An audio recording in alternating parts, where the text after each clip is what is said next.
Nothing happens. Hello. Let me just turn on Geoff's shiny frame. Hello, and welcome to this Final Boss Fight live stream of the Council of Tamrinor. My name is John, and I am joined by Geoff. I have a shiny frame. And Sean. I am around. You are around. And we are here to continue doing the world building of Tamrinor with the ultimate goal that we're going to have, as we've sort of said for the last couple, we want to ideally have a world that we can play a game in by the end of this year. We want to start doing play tests within the setting in the next 3 months or so. I'm going to skip this song because it's got lyrics. Let's get a song that doesn't have lyrics. It's the butt song. It's a song about butts. Sean knows the lyrics. With the idea that we want to be play testing within about 3 months, we want to be playing games in the world in about 9 months.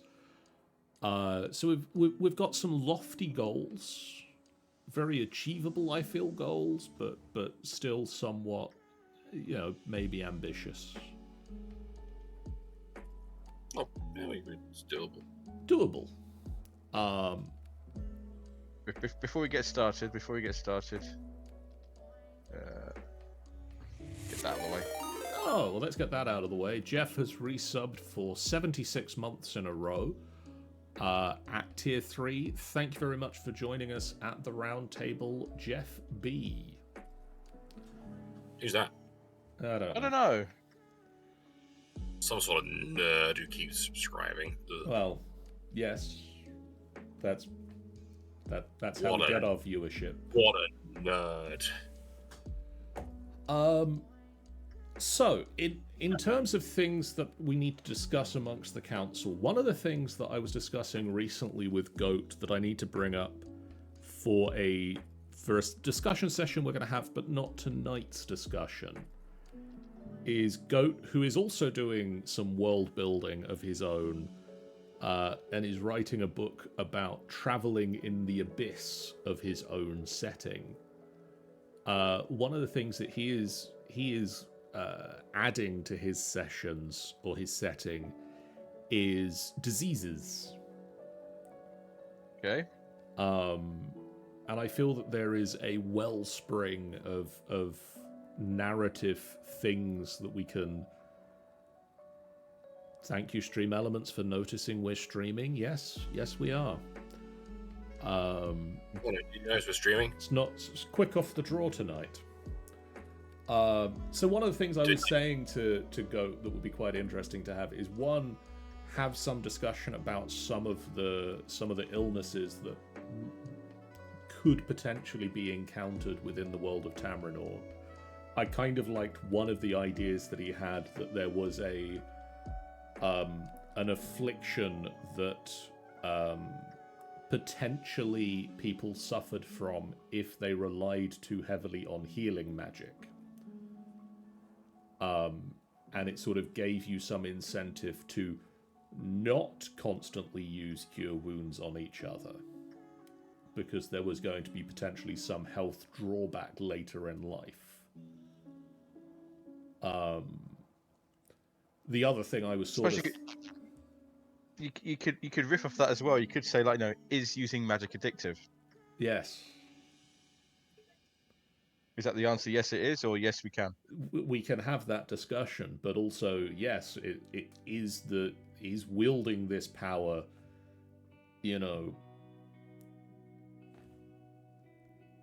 is an all power in some way addictive? This is a discussion we can have another time. I hope someone's writing all these down.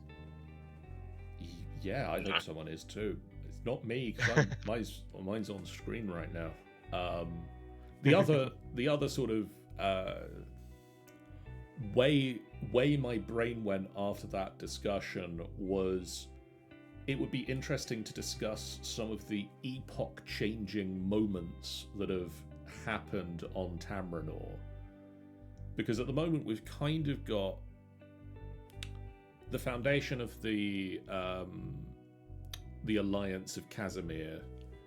We've got the Gygax temple forming, and we've got present day. And I feel that we should possibly have some other events that we have discussed that are big enough that they shake the kingdom. They are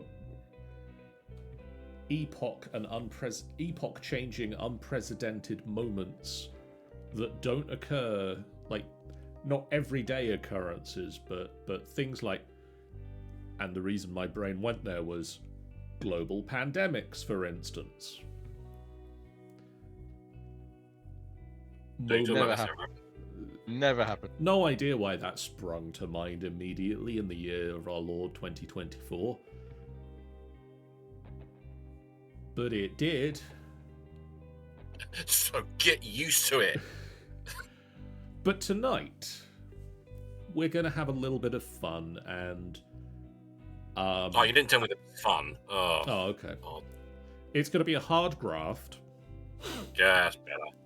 So the other day, I was looking down Instagram in a very professional manner. And I saw an advert for a card game called Foundations, which promised to be a single-player world-building game. I thought that sounds interesting, and we're doing world-building. I will look into that further. And it proved to be a card game using a standard deck of playing cards. And I thought, well, I've got one of those. At least one of those, because Geoff bought me one of these for Christmas a few years ago. I have more than one deck of playing cards. I have a Mass Effect one out in the drawer of cards as well. But I have this deck of playing cards that I drew out of my drawer of cards, which Geoff bought me a few years ago for Christmas, which is a photography playing cards set. And I thought, this game of Foundations looks interesting, but I want to make a few tweaks. One of the big problems that we have with just playing it straight out of the PDF as they intended is they intend you to start from a blank piece of paper. And we don't have a blank piece of paper. So we're scrapping the entire world we've made so far, and we're starting again. I did consider that as an option of scrapping everything, Great, and starting again, and Take then three. like merging the two things together. What we like to call our Minecraft approach.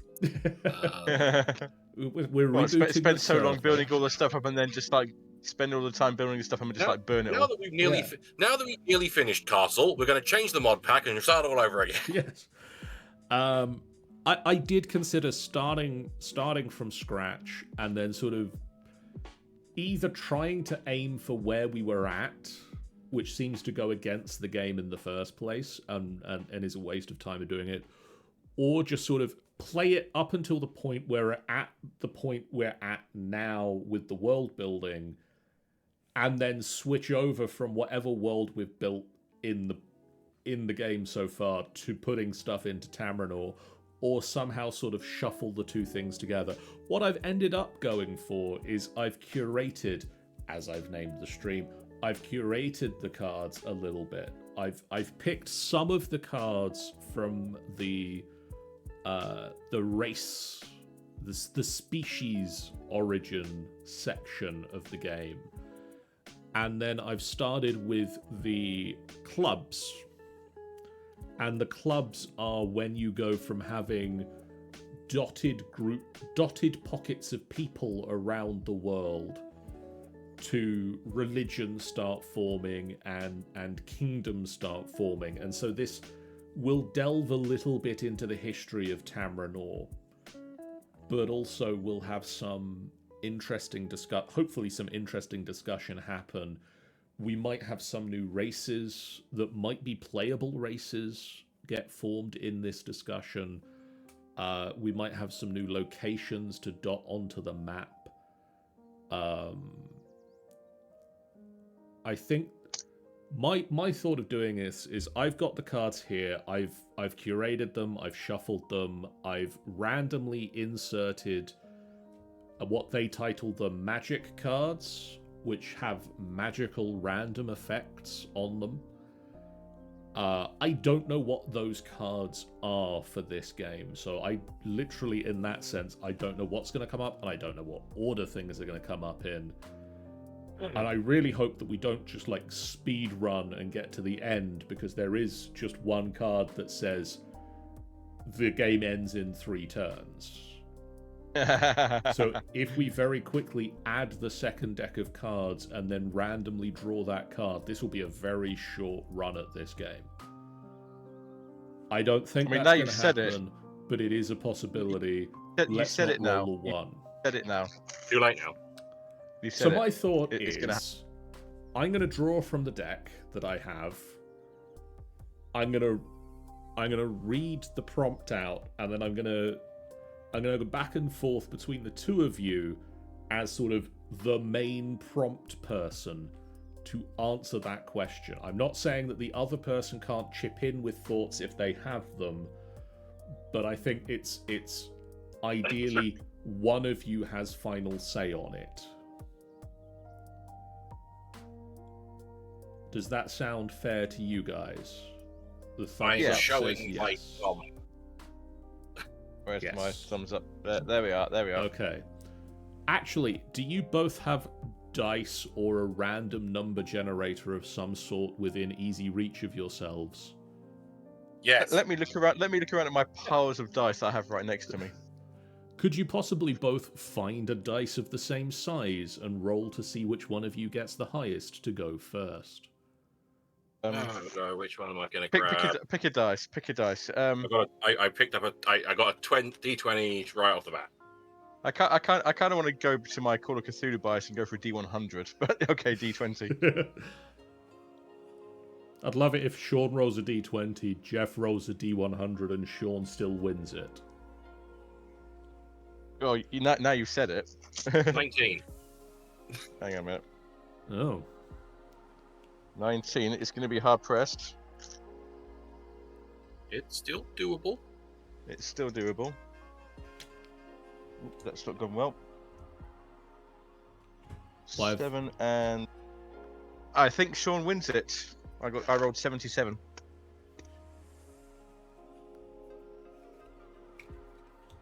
Okay. 19 times 5 is 95. So Sean wins that one. Sure. Yeah. Yes. Straight off the bat, we've got a magic card. Great. Is Not it the a one that Magic ends the the game? Gathering card. It's not the one that ends the game, because that is currently sealed in the second deck, so we won't get straight to that one. That is still somewhere in this deck is a card that adds the second deck in, and then once that's in, the world-ending card can appear. Wait, when you say world ending, does that mean that the world itself ends? The everything world blows up building a magnificent ending cataclysm card appears, and you've got to present day. I just wanted to make sure that's clarified. Yep. This is the Queen of Spades, Sean. All of the magic cards have 2 different prompts. Let me clarify. All of the magic cards have 2 different prompts on them. You get to pick one of them. Okay. They add a random effect to the game board based on magic. And the Queen of Spades is... Sorry, the Queen of Clubs, which is the one that I'm looking at and the one that I've got the details up for. The Academy. Dedicated to training and shaping the world's magic users, the Academy became a gathering point for the arcane arts. choose one of the following. Create a place where people can go to study magic from across the world. Or describe a sprawling network dedicated to rooting out and destroying magical beings. Well, that's kind of both extremes, isn't it? Yep. Yeah. A lot of the magic cards are very much this end of the spectrum or this one. Well, I feel we're not trying to make a world there's some sort of totalitarian regime of destroying magical things. So I think it's going to have to be the place for learning. Okay. We're making bog short. the Academy of Spellerizing. The College of Warty Hogs, which is a completely original name. Where would you like to place that within our world? I mean, like the capital place. What's the capital again? It's not Lawfell. Lawfell makes sense, or possibly very much just outside it. I mean, it's a good question. Do you put it in the center because that's the place where everybody goes to, or do you put it somewhere far off remote because they may explode? I feel that it's an idea to put it a little bit outside for that, just in case something goes horribly wrong. You don't want it downtown Lawfell. Yeah, just feeling just outside it, like, plus because we got because Lawfell's on a lake, isn't it? Yes, the Lake of Sirens Harbor. So possibly the other side of the lake. Yeah. On the flip side of that, it does encourage an active urban renewal program if it's in the middle of the city. Very active if it keeps exploding.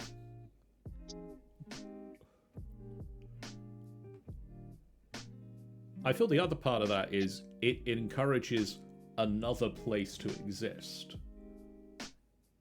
Yes.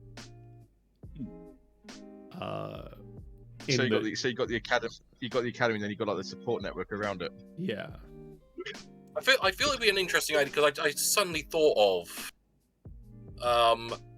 there's technically two places, but there's Mont Saint Michel in France, which is which is a monastery on like a little offshoot of land, and it's like a town at the lower end, like it's like a big like outcropping, like tall, like not mountain, but like a large hilled outcropping, and at the very bottom rung there's a small town that like people live in and service the monastery, and then at the very, very top of it you have to go up a lot of stairs, because I did.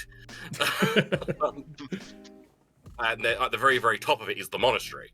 So you could have it that like the college is like other side of the lake, and the bottom of it is all like a small town where like some of the students can live and the teachers can live, and like people who service the college, the caretakers and such. Yeah.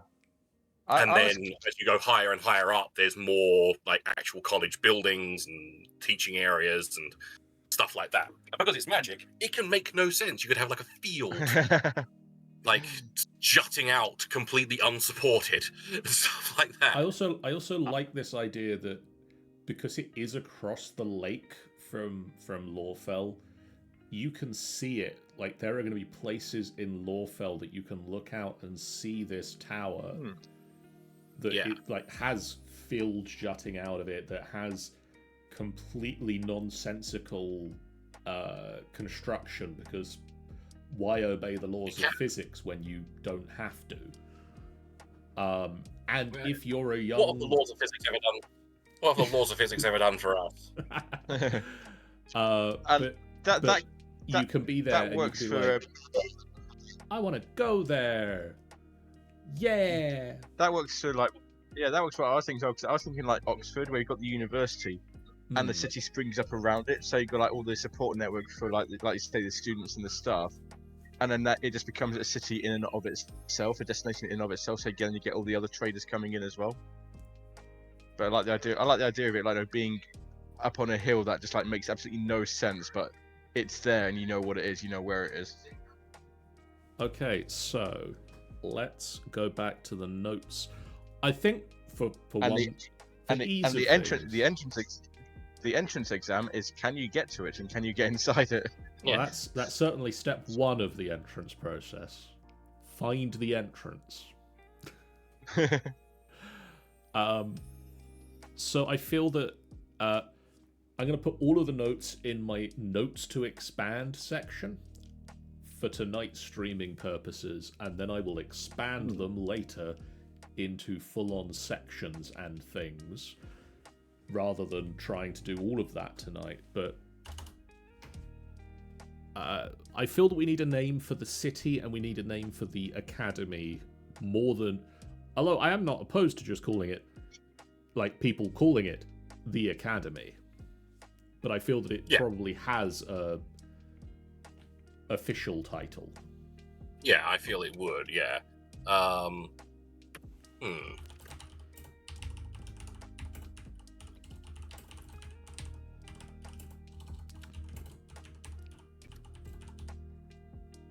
the map's gone now.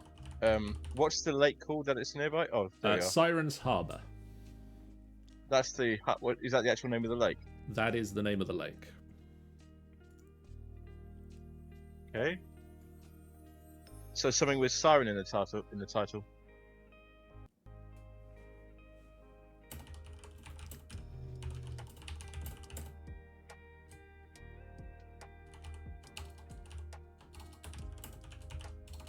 Oh, ... Town name here. I am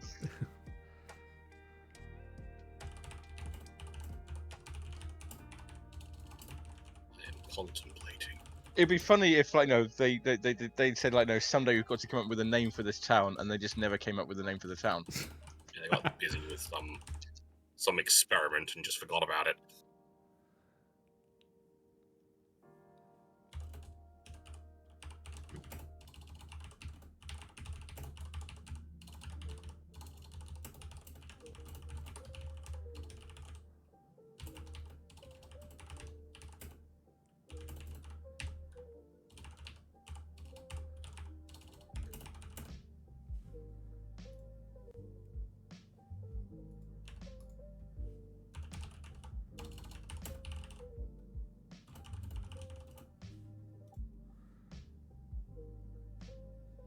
I think for every single magical school.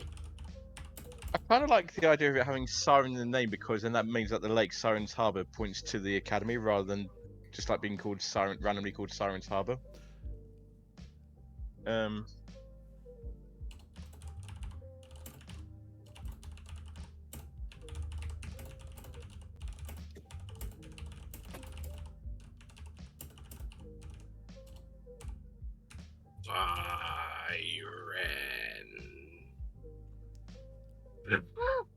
The Sirens Academy? It would make sense for technically the possibly even the lake to be named after the school rather than the other way around. Yeah. If it's Siren's Harbour, the lake, then it's the harbour Siren's for School. Sirens Academy. Yeah. And also, as we've said, it's a big thing that you see on the other side of the lake from Lorefell. It's kind of got that Siren's allure. Yeah. This magical place. We're on our way there. Those are us. It's called the Sirens Academy, the magical training for Tamrinor. So if we've got Sirens Harbour and we've got Sirens Academy, I feel that Siren needs to be in the town name as well. Siren... what's the name for it? I'm just like coming with the idea of Sirenton, just like, no, Siren's town, Sirenton. the whole problem with the idea of siren is it's a very nautical thing, Yeah. and this is a relatively landlocked place. I feel that possibly then it needs to be not siren in the town name. Then why is it called Siren? Why is the lake called Siren's Harbour when there's nowhere for it to be a harbour for? Oh, it's a harbour for the Sirens Academy.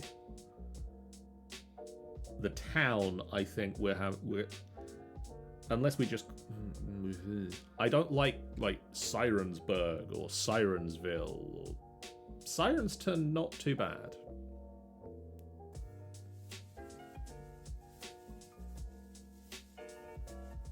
Could we turn it around and say the town is called Siren's Harbour? We could. I don't have any problem with that. What do you call the lake? You could just call it Siren's Lake, or... It would make sense for the lake not to be called Siren's Harbour. I don't know of many lakes called Harbour. I think that we originally called it Siren's Harbour just because it was a randomly generated name when I clicked the button for labels, and it worked well enough for a label. So, yeah, if we call the town Siren's Harbour, home to the Sirens Academy, and the lake is just Lake Siren or something. Yeah. That makes far more sense. That's much better. That feels much better, yeah. Okay, that is one prompt down. 47 more to go. Geoff, you Hello. have the 2 of spades. Clubs. Okay. Clubs. God damn it, John. Remind me to get into a poker game sometime. I'm fine when I'm not trying to remember the names of the 2 black sets of cards.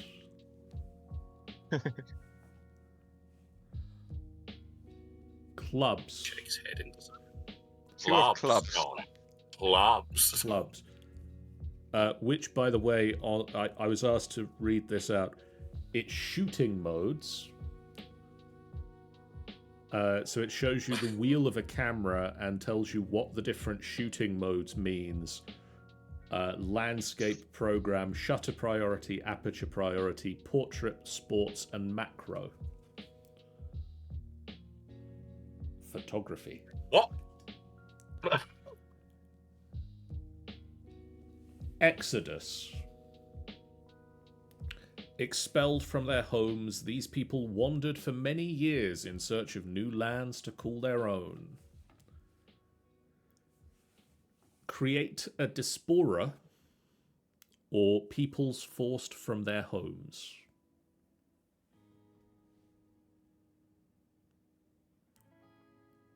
I don't think I particularly want to create one. We could go back into history and say that could be something like the oh, I forgot what they're called now. The winged people, whose name escapes me for some obscure reason. The raptors? Or the avians? The avians. Okay.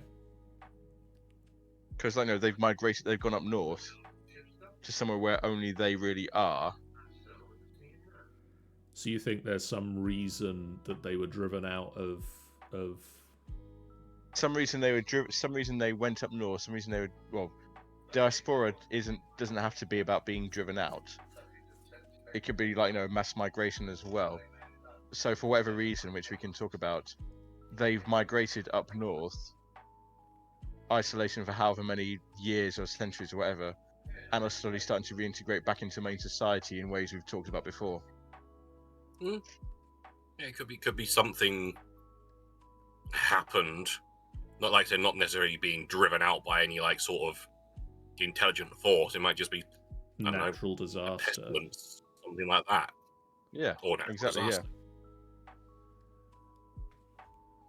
And they ran off to the mountains, holed up there for a century or so, And then it's like, oh, that thing's kind of sorted itself out.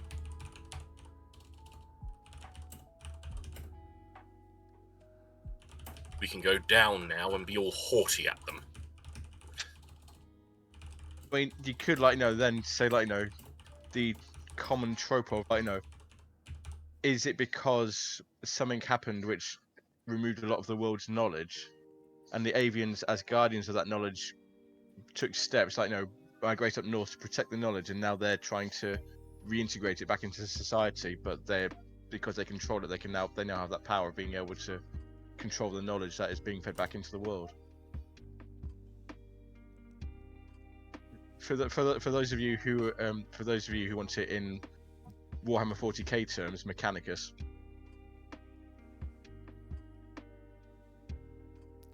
Indeed. I mean, I feel that it's got to be something it's something more than just there was a bit of a fire and they ran away from it, because they've retreated to a place that only they can get to. That's kind of why I said pestilence. Yeah. Like some sort of plague. What about Befell the other reason? If you're on about somewhere where nobody else can get to, then that also could imply a war. I mean, I feel like war that they were leaving. It could be the split of their race, because we know at some point there were the Raptors and the Avians, and the Raptors are land-based versions, incredibly vicious killers, but tied to the land. So could there have been a fight between the two of them where the Avians took the power of flight from the Raptors and left? That works. Yeah. I quite like that. I think they like cursed the Raptors to lose their ability to fly. So there was a fight, but then also the Raptors. There was the danger of the Raptors overwhelming the Avians to extinction. Yeah, Avians losing all the knowledge that they have. It's very Krogan rebellions. Yeah. In that, the Raptors had a major upper hand in some way, because they are just that much more violent and just better at combat, and they trained far more and were just that much better. That the Avens didn't stand a chance, but take their flight away, that levels the playing field quite substantially and allows easy escape by the Avians.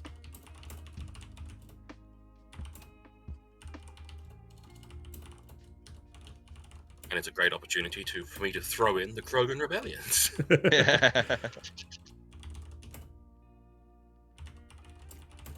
Because Krogans are best boys and girls, and others. Do we need to have a Rex character and a Grunt character? Shepherd. Rex. Shepherd. Yeah.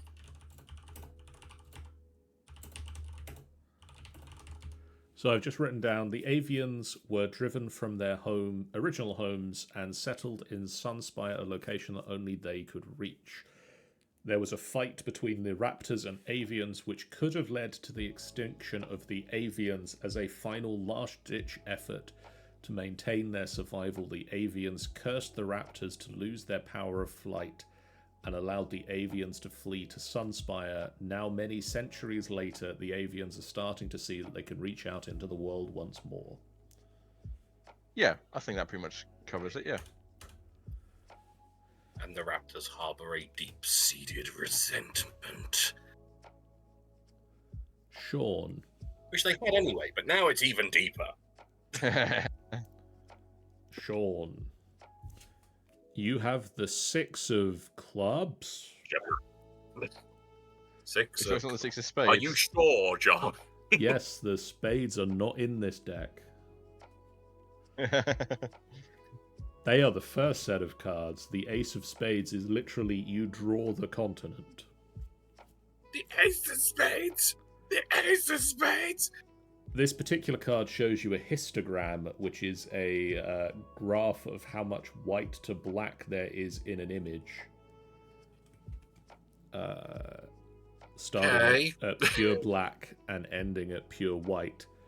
But the particular prompt that we've got is titled Lines in the Sand. Soon the land was divided, and every corner of the world came to be claimed by a ruler and their armies.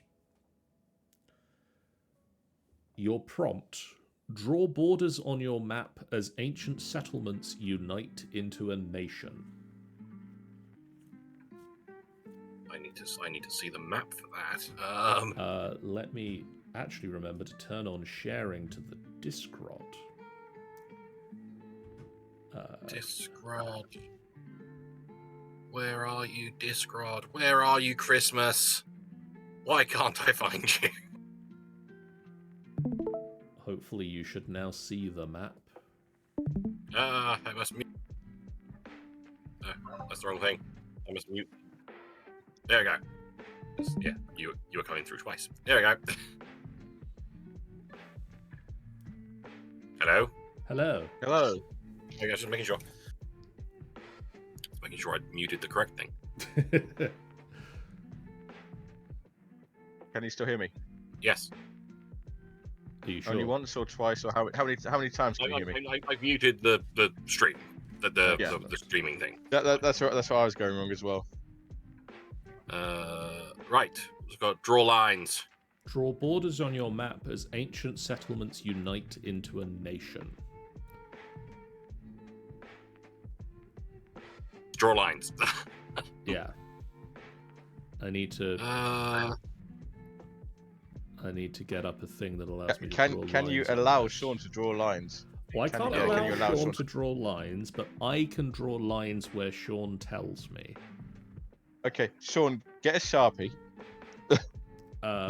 And draw on John's face. I'm going to pick this line type. And I'm going to make it... What colour do you want the borders to be? Should we go with a red? Red looks evil and looks like a bad thing. Should we go with a needs to be purpley? Yeah, something vibrant, but not like saying good or bad. Because obviously deep purple. He's a good band. Right. So these are borders that are no longer borders. Is that what the prompt means? I'm trying to. They're supposed to be the first borders, so they're not necessarily still borders, but also they might be still borders. Right. Well, I feel we would have a border along the left edge here, like from near the mountains, possibly to the thicker river just above Vector's Haven. So somewhere about starting here? Yeah. Kind of just like going pretty much straight along. Down to about here. About there. Yeah. I feel that would be kind of one. And that the river would kind of be a border in and of itself. Yeah. Then possibly another one from similar place, like from the end, like the river end. Oh, the river end. Yeah. Yeah, and kind of where you've got like the two islands where Lycos is, kind of like curving around to like there, it's like there to there. There we go. Okay. So then you got like the west empire. Then I feel you have kind of like a similar thing on the other side, possibly a little bit further up. So like there, around yeah. Here. Yeah. Down to this and going river. Going down, yeah, to that river, yeah. And then sort of curving off like this. Yeah, to that little, that you were at the right place. Yeah. There. Just like that. Just like that.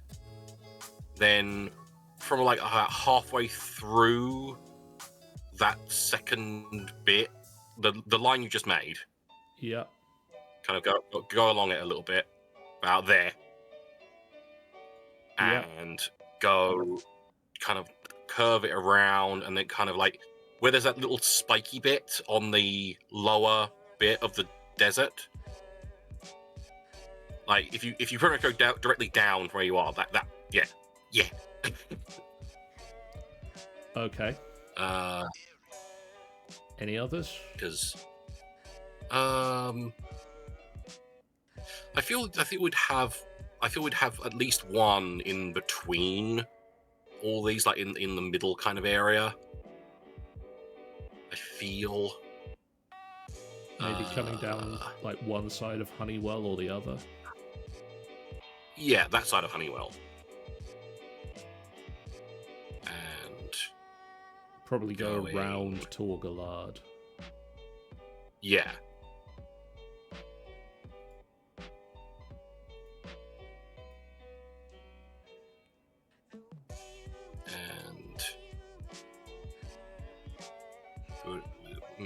Yeah, we'd encompass Torgalard.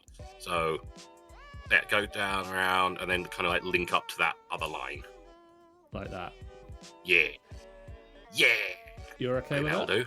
do. Satisfied with these borders that we currently have now? I feel so. Okay. I'm going to draw the next card for Geoff.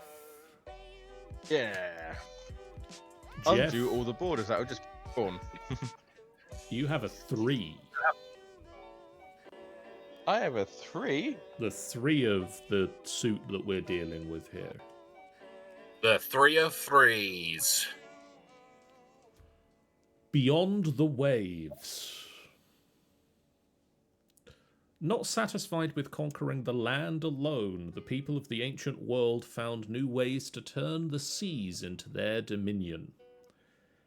Create new settlements as ancient people set off in search of new homes. So I feel that's... What's a settlement by the sea? Those 3. Vectis, Haven, North Haven, and South Haven. So what are you saying? And Starro. I feel But Vectis Haven is that the question? What's can you repeat the question, please? Create new settlements as ancient people set off in search of new homes. Specifically going Is that over on land? the seas. So that's not... Is that kind of the islands that we've got then? That could in theory be that somebody has... Like, we know that there are people in Norrock. I think. Was it Norrock that we've had people settle? Let me check the notes. No, Lycos is settled. So you could have a group of people who've settled on Norrock, or it could be one of these other 2. Or are we talking about somewhere off the map? That's I'm not quite sure about. What's the scope of this one? That's kind of up to you, because it could be that there is somewhere that is off the map that people could come back from to Tamrinor. As a long-distance traveller, I suppose. It feels like that's what the question is asking, to be honest. Alright, I'm going to get up the notes.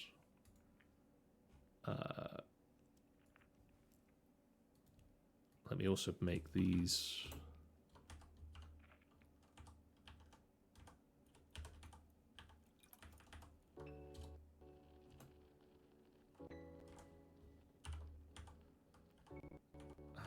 Forget how I make those titles.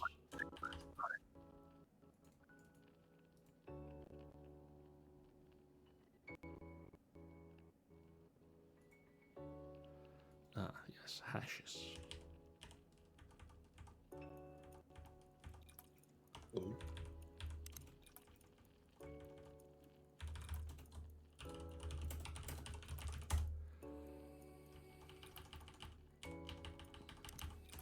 So what is a new settlement that the ancient people would have set up if they travelled overseas?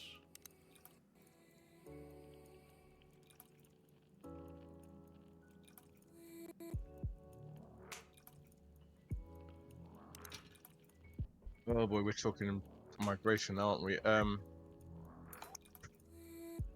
mean, I feel like we've already said that they've left from Vectis Haven because Vectis Haven has been a port Well, we said for many years. it says, yeah, as I say, it says ancient. It's like, how far back are we going?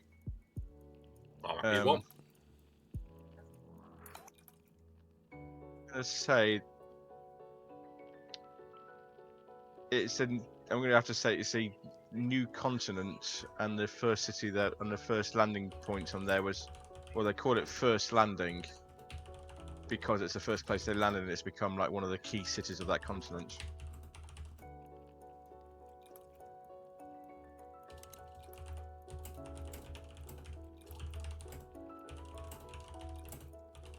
New landing, one word or two? I would have said First Landing, First but landing. new landing. First Landing. Yeah. Better. Just like,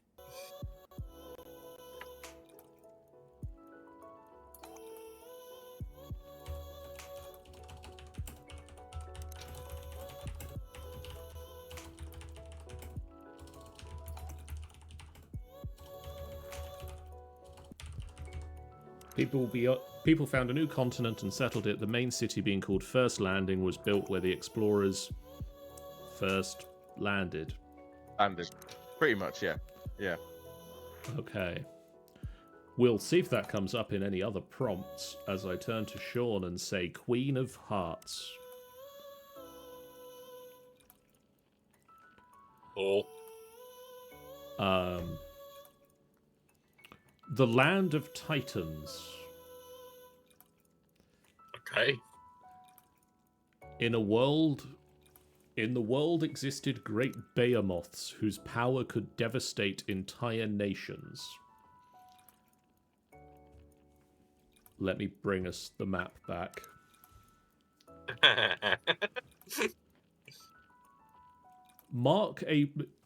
You get to pick one of these, Sean. Mark Yes. a region where behemoth creatures live. Describe the people that have adapted to this area. Or mark a point on your map from which dangerous monsters emerge to terrorize the land.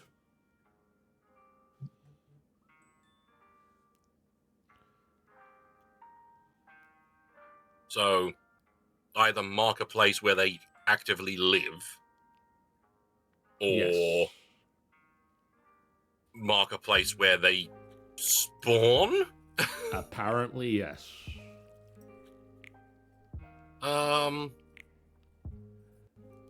I feel from the area where they live, like, they are there regardless, but they don't leave it.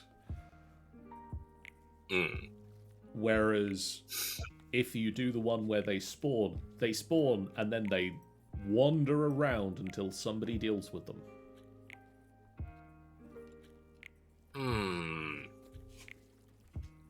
So are they like the money slimes then? They're just like the generic kill 10 of these things quest. Well, I feel in they're both of these, behemoth. we're talking like Godzilla-sized creatures. Yeah, I'm feeling these are not. These are fucking hell. We've got to deal with these rather than they're being a nuisance. I feel like at best we're talking like, you know, Monster Hunter monsters. Yeah. Like it's a region where there are Monster Hunter monsters, and the people that live there are the Monster Hunters. I feel if I go for the spawning, like these monsters are spawning there and traipsing around the country, around the continent, it would have to be the eastern blackened bit we've got. But why, Sean? That space is so nice and not at all horrific. we do have a nice, like, cut-off area of the map at the bottom there. That could just be, yeah, they're down there. Or like here. As in, like, technically, I'm not marking the map. Technically, I'm not marking the map, so it's technically I'm weaseling out of it a little bit, but literally almost like an arrow pointing down, saying, "Here be monsters." Here be monsters. I just had a thought. Are we fulfilling Sean's lifelong ambition and putting a Tarrasque in? Yeah, Tarrasques, hundreds of them. Okay. Thousands of them. I'm feeling the here be monsters approach is better.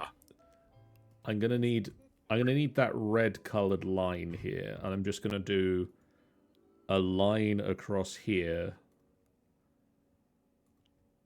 like that, and then I'm gonna put a label.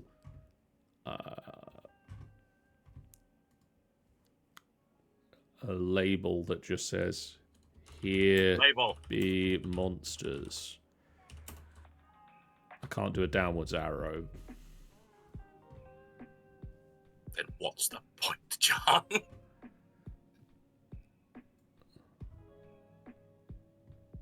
But I can probably find a symbol that's an arrow.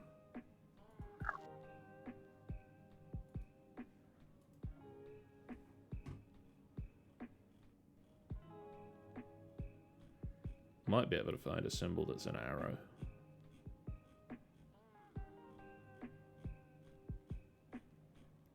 I would hope so.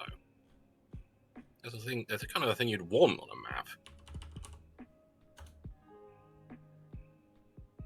Got a pagoda. I've got a pagoda. I've got a staircase that is narrow. Fucking.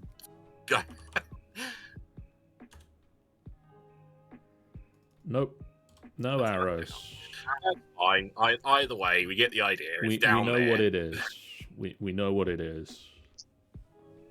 I just had a classic idea that when they first did the map, it was called Here Be Monsters, but now over the years, it's just like truncated to somewhere like the place is Herbamon.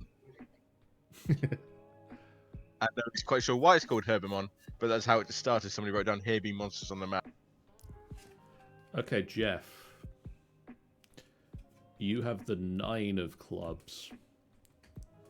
Hey. Are you sure? Go back to those suits that you're not good with. The Conqueror. Through warfare and bloodshed, the rulers of the land proved that every border can be redrawn, which is something I hope to prove accurate, as I have to say to you, the prompt is, redraw the borders of a peoples that expand under a revered military leader.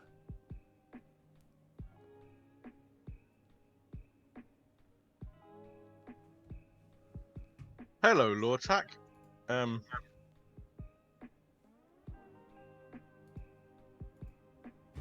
I think it's going to have to be from Targalad and push out to the east.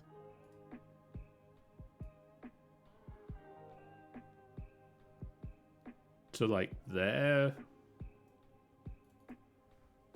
Can I edit the points of this? Thank you.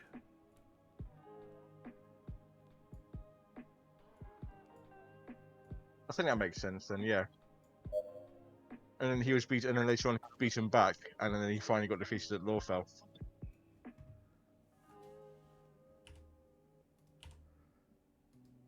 So something like that, do you think? For now, yeah. Okay. And now the next prompt is Sean's going to try and beat the borders back again. Yeah. Move the borders some more. The 5. Which is ancient riches. Everywhere the ancient kings touched was their domain. There they built a dynasty that would last forever. So we've just gone to Lion King, haven't we? This is the first one, by the way, where we put the card back.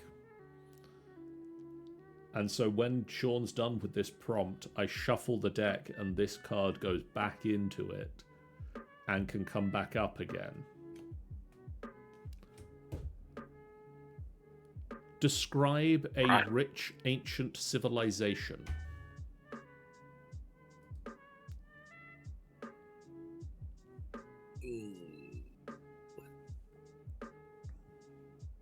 Describe a rich ancient civilization.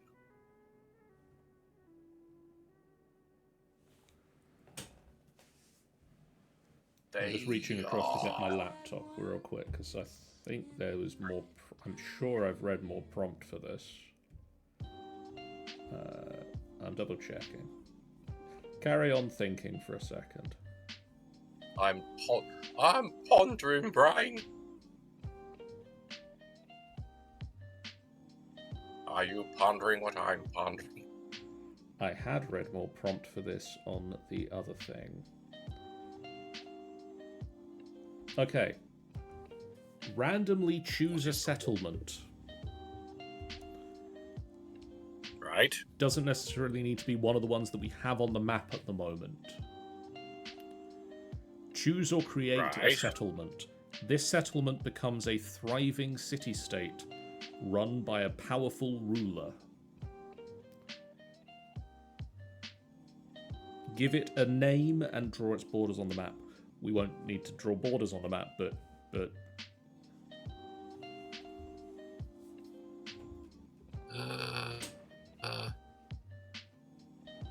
we are going to go for then.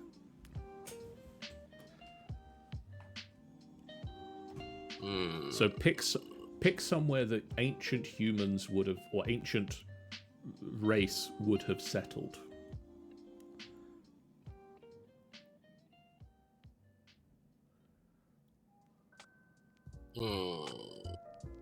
I'm looking around the map where I could think maybe a thing would be.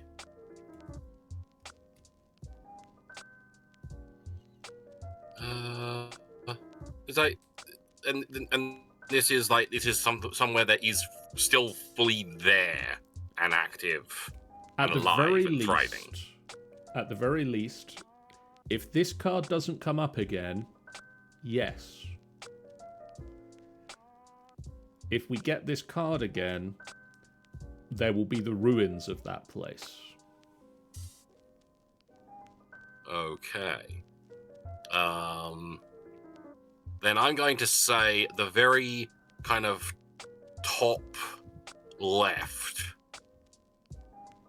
like along a bit, along to the left a bit, left a bit, left a bit, left a bit, like on the coast, just like here, like there, right there. Okay, let me get a symbol for a town. So I'm feeling it would be a place that would be into trade and would want to be near the mountains because they were digging out the mountains, get precious shit, or at least like dealing with the dwarves that were relatively nearby, depending on how ancient this place is. Yes, and it shall be called. I don't know why a particular name popped into my head, but I don't know if it would work, and I fear the fact that it came from a Disney property. Okay, give us what thing has just popped into your head, and we'll workshop it to be something slightly different. The thing that popped into my head was Dingwall. I don't know why. And Dingwall is one of the clans that's in Brave, and it's like the ridiculous clan where the leader is ridiculously short and just an insane fucking madman. But I don't feel that would work. No. I don't know why that name popped into my head though. It's a really weird thing to do.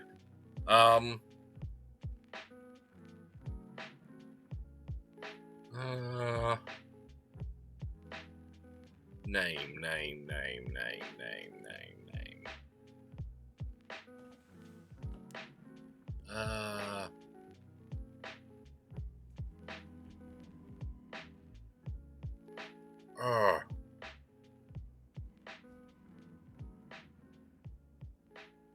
All names have disappeared out of my head.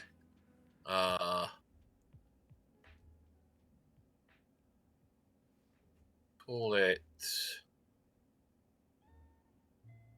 Cragcliff. Cragcliff. One word? Yes. It's a place near the crags, and it's on a cliff. But they've kind of like there's enough of a dip down where they can get to like ocean level, like sea level, and it's like got a big trading thing. Yeah, it's all cool. Its rulers build a large monument dedicated to themselves, their dynasty, or a religion. Choose up to 3 of... Sorry, yes? May I just interject? Would it look better if it had an E on the end?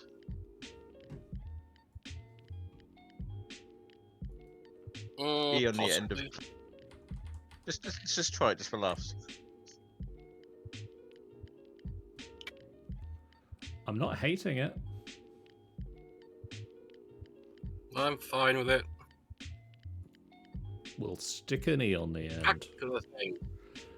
Choose up to 3 of the following: a mausoleum or tomb, epic statues or monuments, a grand library, a hoard of treasure, a menagerie or zoo, grand palace, sprawling gardens, temple complex, tower, sports field or arena.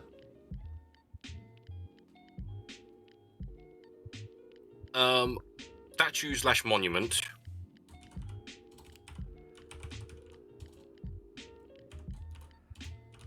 So I've had an idea of what that would be. Okay. I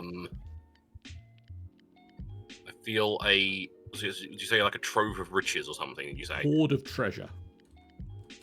Hoard of treasure. Hoard of treasure. They got a lot of money. And what were the options again? I can't fucking remember. Mausoleum or tomb, grand library, menagerie or zoo, grand palace, sprawling gardens, temple complex, tower, sports field or arena. Menagerie or zoo? Just trying to think of what would be awesome if it does come to ruin. Because then it could be a infested ruin full of monsters and animals with a hoard of treasure in it, so people want to go there. But also it's fucking weird infested. fucking animals. What was your idea for the statues? A giant... Basically, I said about the whole, like, it dips down to, like, sea level, but I'm thinking it doesn't. Instead, they kind of lash... They they got these big like chains that hoist the ships up to cliff level. Like hoist them up to it's like these like big statues that are holding these chains. Yeah. And so they literally have to like hoist the fucking ship up to cliff height. Oh, that's amazing. That's amazing. And so that, you know, if the ship doesn't like pay the tariffs or, you know, tries to fucking swindle, they're not going anywhere unless they want a very long drop.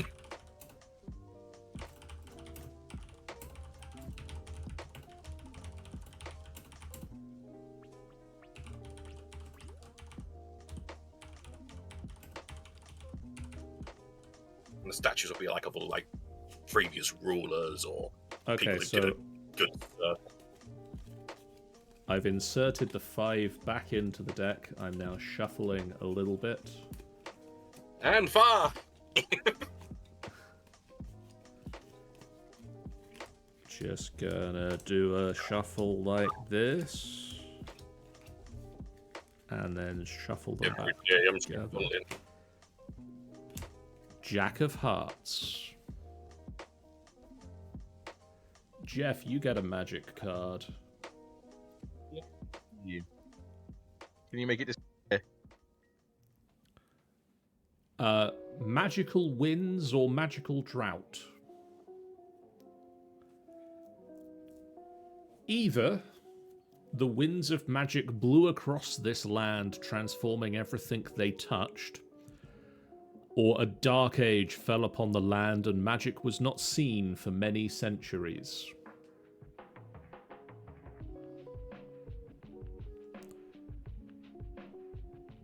I like the idea of magical drought because then that forces them to turn to other resources, which is then how they found the Casamite. So from now until we draw another magical card, magic disappears from the world. Oh, it actually has an effect. Okay, that's cool. Any magical creatures have become extinct. No one is born with magical powers until we draw another magic card. So any of the prompts that we answer until we draw another magical card, you have to assume that there is no magic within the world for this prompt to exist. And I didn't immediately draw another magic card, so there is some time for that to actually mean something.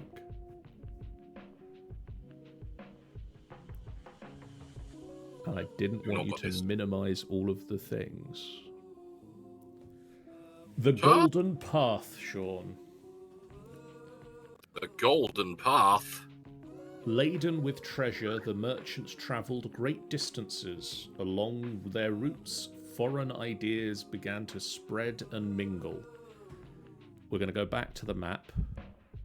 Well, I will keep getting the map. You keep drawing on the map. So, choose 2 settlements. They must have different cultures and be far apart. Most of our places are pretty damn far apart. What this is saying then is... Oh, that's another song with words, so go next. Buckle your pants! Buckle your pants! So yes, which settlements would you like to choose? I feel if you want real. I mean, like I said, all of our settlements are really different from each other, really. Yep. So any combination of the two would be weird. I'm feeling the most weird would be Vectis Haven and Sanctuary Springs. Okay. Because they are, I feel, completely disparate. So the prompt now asks you, create a network of roads connecting these 2 settlements, which we already technically have. This road runs to here and then down to Sanctuary Springs. I mean, technically we could have a little offshoot off the road that goes underneath Tuggalad, just to kind of make it a little bit more... Oh, I'm still in the purple of borders, and I need to be in the brown of roads. The brown of roads. It's like a little offshoot that goes, yeah, that'll do.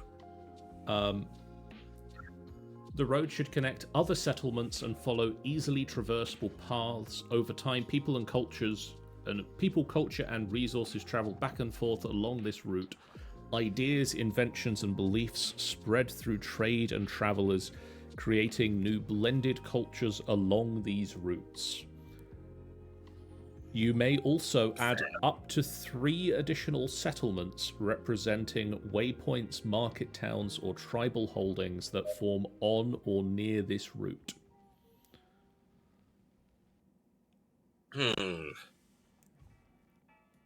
Well, I feel there's like prime real estate in there's like a little. If you look at the bottom of the forest, there's kind of like a bulbous bit. Like Here? there could be one there, like literally, like on the little crossroad. Is the forest got a name, or is it Torgalad the forest? People outside of the forest call the forest Torgalad. The people of the forest know that that is the name of the central tree.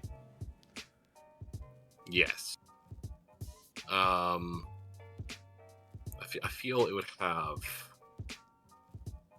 a reference to Torgalad in some way in its name.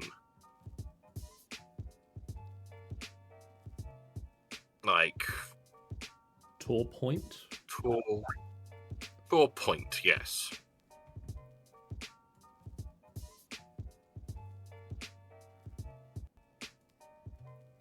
God, itchy foot.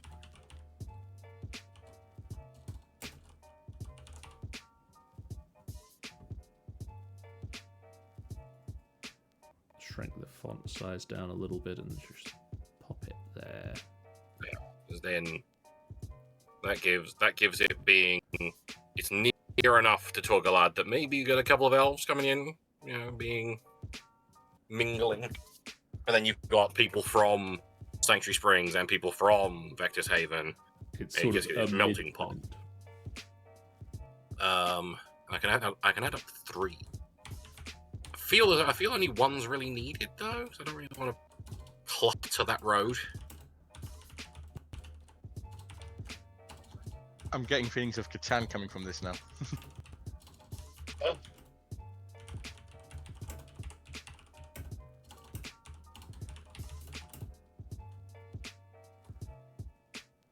Practice Haven to Sanctuary Springs and back again at the center point on a crossroads springs up the town of Tor Point, a waypoint south of the Elven Forest Tor Galad. Okay, Geoff.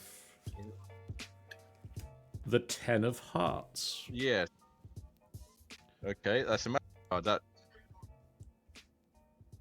is indeed a magic card. That is not a magic card. I thought hearts were a magic card. No, the hearts are a racial card. Or a species card. These are the last, like...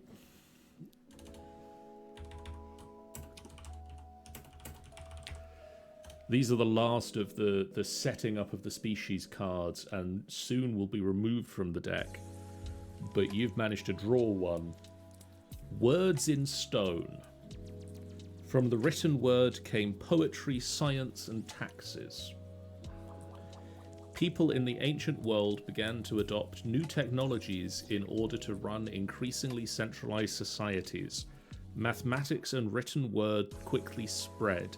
At first, these rudimentary forms of communication express only basic ideas, but in time will become the basis of many important aspects of their civilization. It says, for each culture that is currently present on the map, describe a form of writing. I don't think we need to do it for everyone.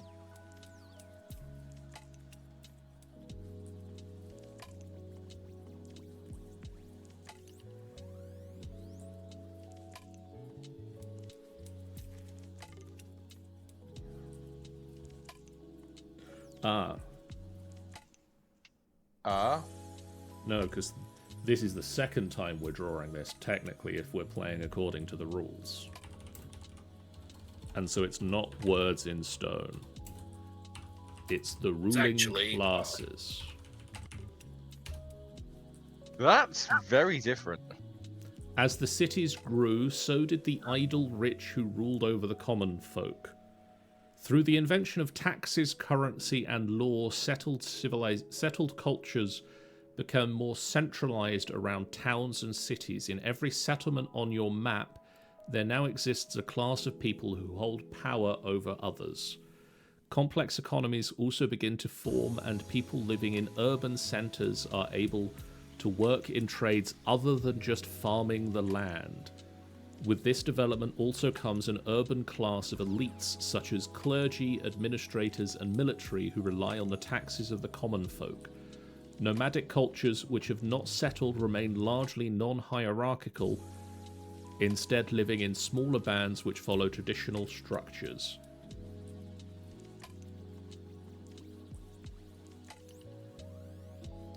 Describe some of the hierarchies that exist inside of towns and cities. What form of trade becomes most important in these places?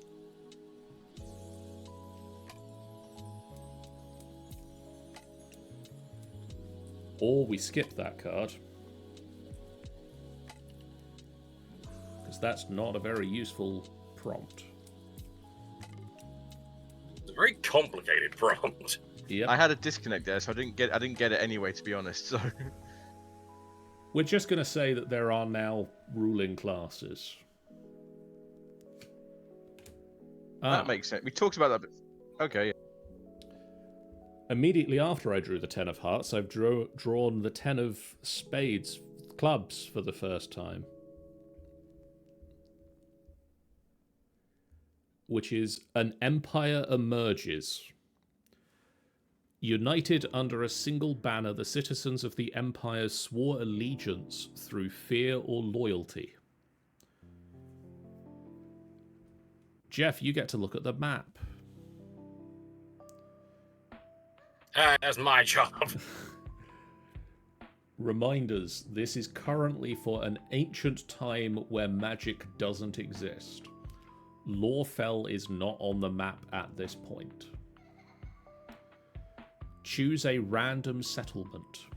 It could be whatever was previously in Lawfell.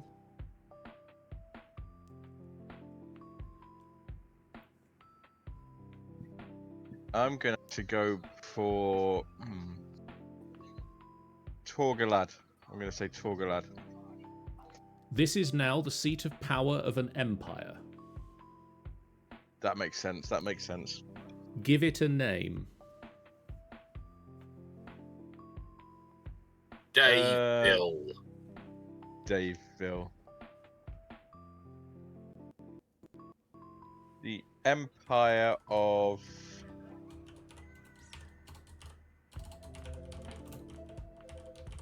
Or in the name.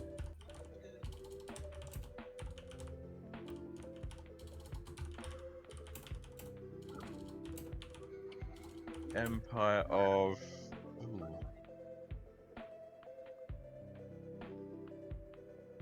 What's the history behind Torgalad? Do we actually have a history behind Torgalad? Why it's called Torgalad? Torgalad is... I think we've said that it means tree or forest. Okay.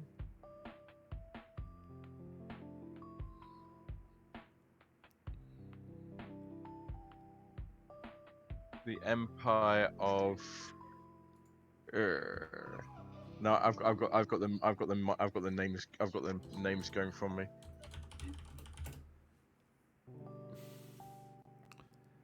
The Empire of Oak, the Empire of Birch. I want something with Tor in the name. The Empire of.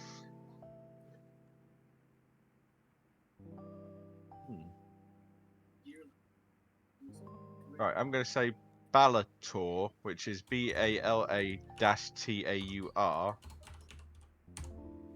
which is going to be the Empire of the Children of the Forest. He says, putting stuff out of his head. Very nice, I like it. Give it a name. Up to 6 other settlements join this empire as they are conquered and subjugated. Go back to the map, please. I think it's fair to say that a lot of the stuff on the map won't exist by that time. Lawfell Yeah. wouldn't, Torpoint would at this point, Vectis Haven does at this point. So you could say that Torpoint definitely gets taken Put over. Tor Point into it.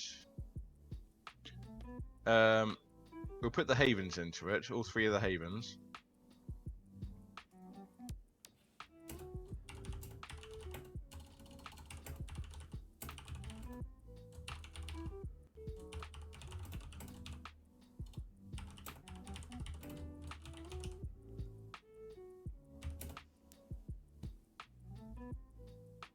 And what about Honeywell? Would that be in it, or is that around, or is that not around by that point? Honeywell probably exists at this point. Yeah, we'll go to the mountains.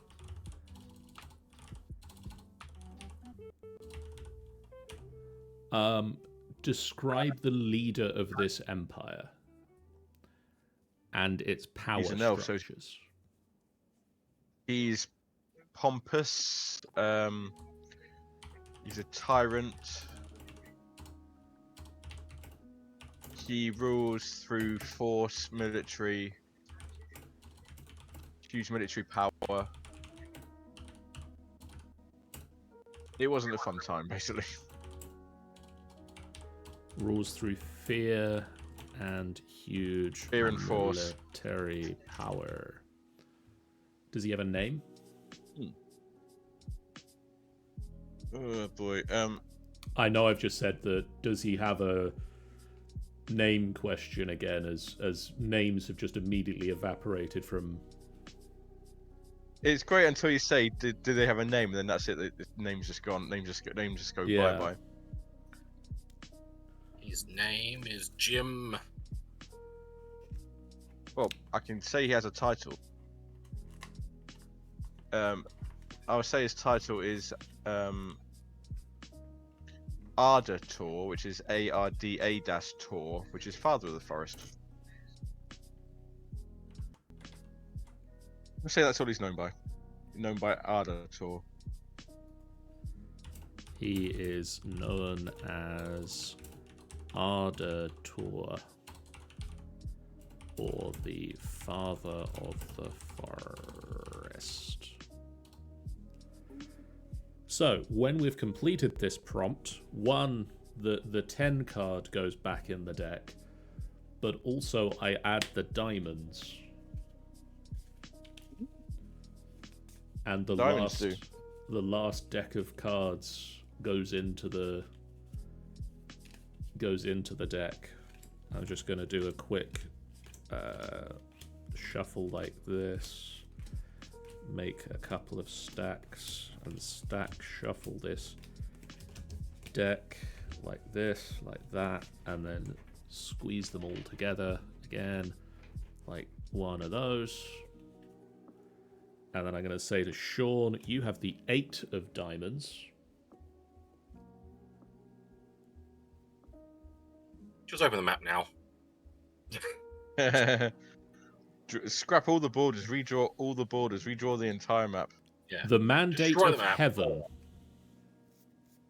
Mandate of Heaven. Or Jesus. into religion now.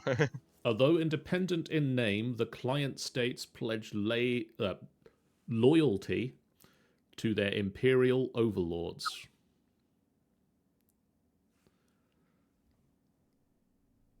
Gonna go back to the map now. See? What did I say, John? Should have just gone to the map.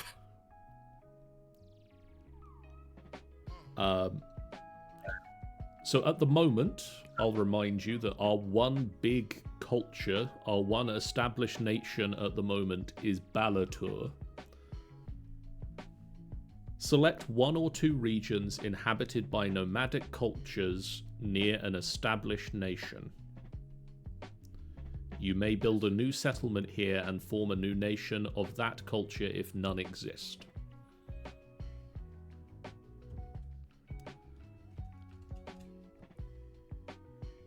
Right. So I think at the moment, basically, Balatur exists in these 2 purple areas. Yeah.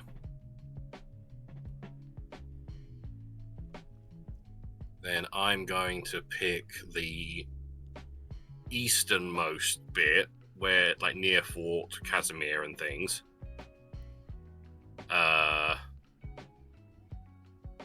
So I've got to make a settlement in there. Yeah, Is that correct? that is. So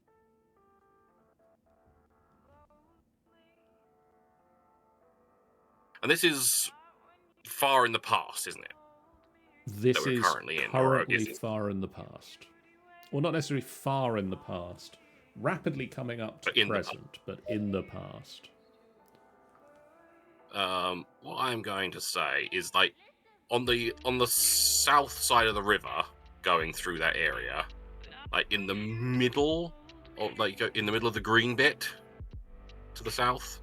Somewhat So here. down Down a bit. down, and then right a bit.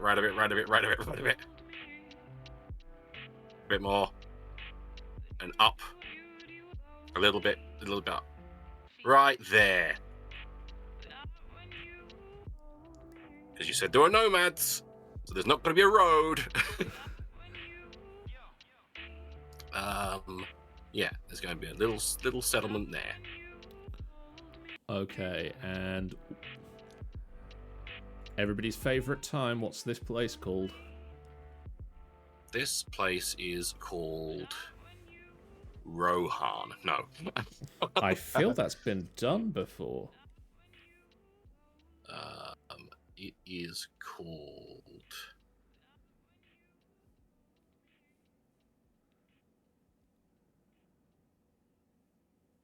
I think...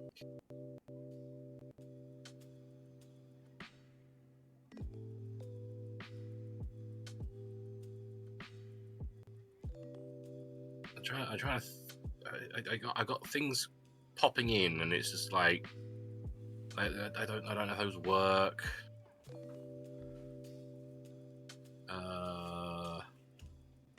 Because like this area is kind of like a plain. I'm seeing it as Yes. like a kind of a relatively flat plain. So I'm feeling it would have something to do with wind, because obviously the wind tends to blow through plains quite nicely. So I try and wind. I keep going wind helm, and I'm like, no, it's been used. Wind.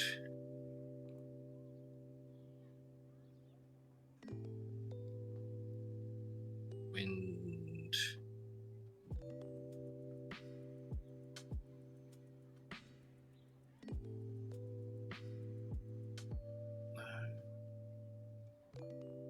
Zephyr.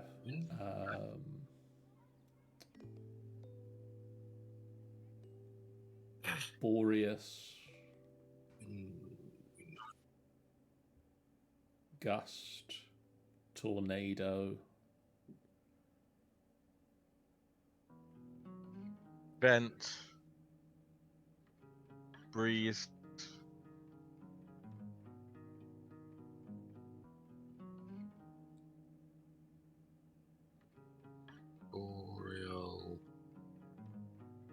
Boreal.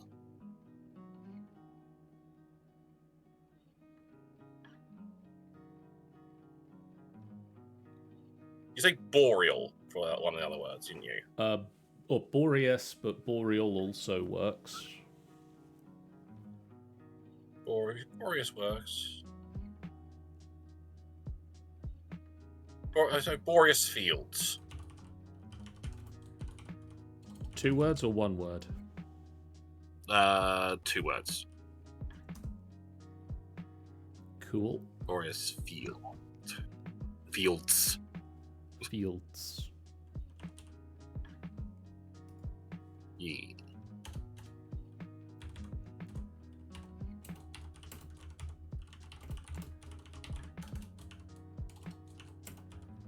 A nomadic culture springs up in Boreas Fields to the east of Tamrinor. Geoff, Hello. you have the Ace of Diamonds.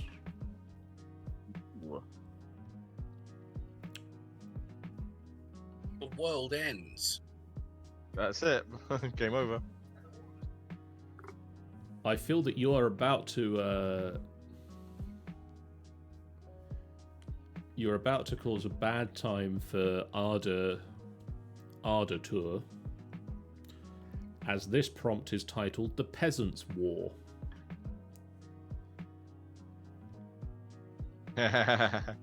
When the rebellion emerged, no ruler was safe. The blood of martyrs boiled with a passionate rage that would shake the world. A series of uprisings against the ruling elite occurs across the world's most powerful nation. Over a few generations, peasants and people of the marginalized underclass rise up to demand change. Soon the rebellion is crushed, but their class for justice will leave a lasting impact on the world. What changes occurred? How does the political landscape of the world look different following the rebellion? Who, if anyone, leads the rebellion, and what is the symbol of their resistance? Yes. I will slow down and reread some of the questiony bits of this prompt. I feel like this is the end of Balatur. Is my thoughts. I think yes, I'm getting that. Yes. Yes. This is a rebellion that ends Balatur and drives the elves back into Torgalad.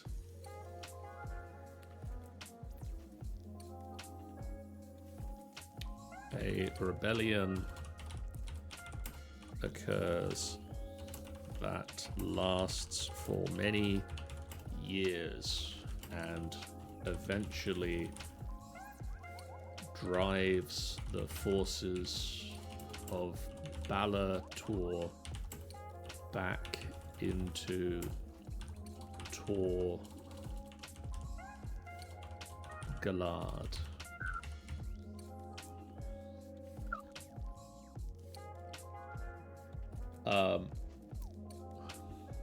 Who, if anyone, is leading this rebellion?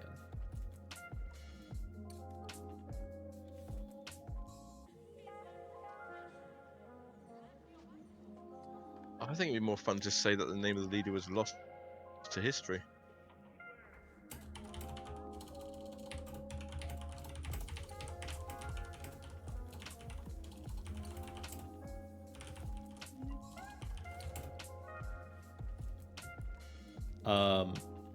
What is the symbol of the resistance?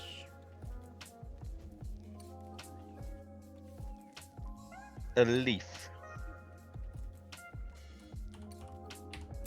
An oak leaf.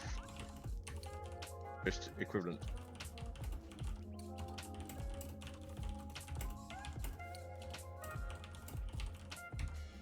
Excellent.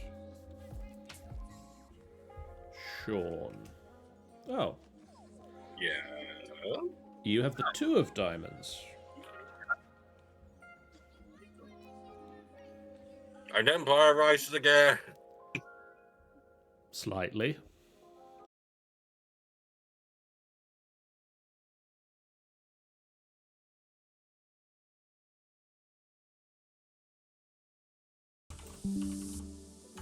We are reconnected again. Back. We're back. It's alive. So you get to choose one of the following, Sean. Either you get to pick an independent settlement close to an established nation. The settlement joins the nation as they are subjugated through war. Redraw the nation's new borders. You may create a new subculture describing the occupied people's new way of living under foreign rule. Or Pick an occupied region near an established nation. This region is absorbed by the new nation. Redraw its borders. Those that remain become subjects of the nation, while others are forced to move to new lands. Create a new settlement in a distant region that becomes a home of these people. I'll bring up the map for you. Right. You must just keep the map up. Oh, I have to make notes of the things that happen. So I have to make another settlement near an existing settlement. So you either pick a nation, And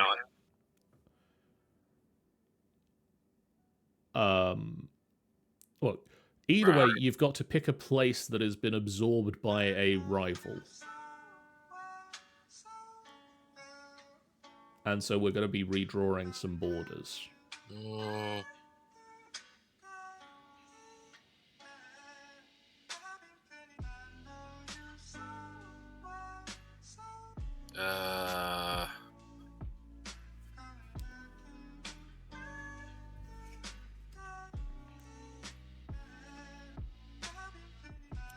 don't know. Screw it. North Haven has been absorbed by Vectis Haven. Okay. Bye, North Haven. So either... so we... Yeah, they are in one space now. That thing. There is... rather than it being separate at the river, it just goes on. Right from the mountains all the way down to the... all the way down to the southern border of that nation at the moment.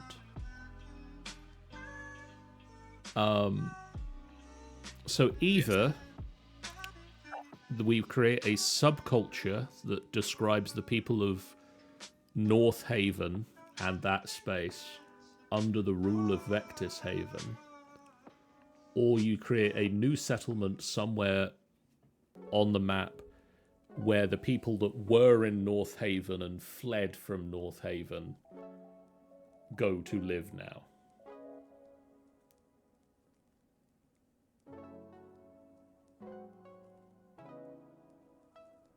We are dropping a lot of frames all of a sudden.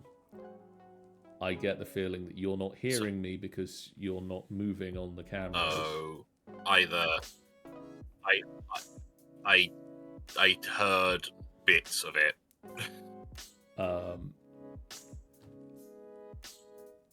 Literally, the Wi-Fi point is on the other side of that wall. It can't be closer.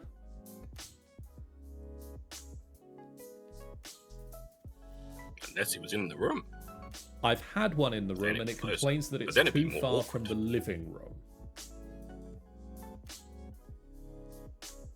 And that's but. Because I apparently have a palatial manor, not a flat. FBF Castle.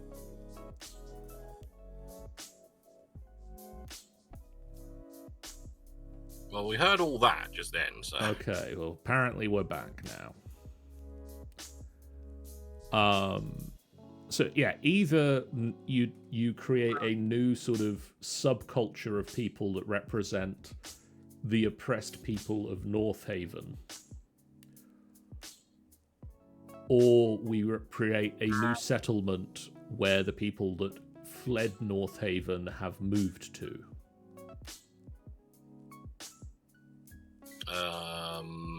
So either new settlement or a culture. Yes.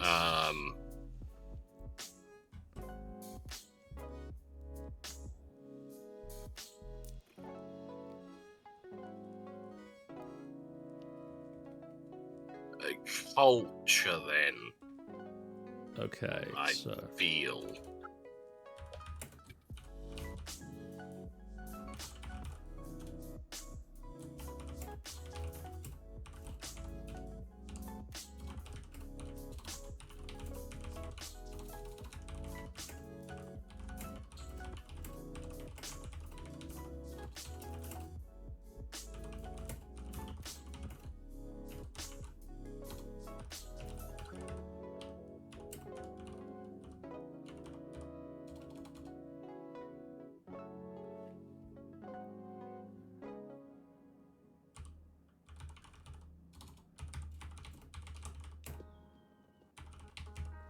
The people of Vectis Haven spread north and take over the lands of North Haven and Crag Cliff, subjugating the people there.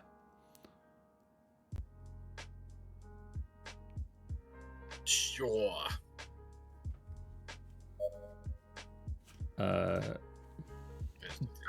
Geoff. No. 7 of diamonds. Diamonds. Which one's the card we don't want to get again? Or which one's the card that ends 10. Is that 10 of diamonds? Okay. 10 of diamonds. We're getting there. We're getting closer. Getting closer to it. The Petty Nobles. With their dominions stretching across vast swathes of land, the mighty rulers divided their kingdom among local nobles, sworn to uphold their authority. A feudal class system emerges across most of the nations in the world. Choose roughly 3/4 of existing settlements which are near to one another.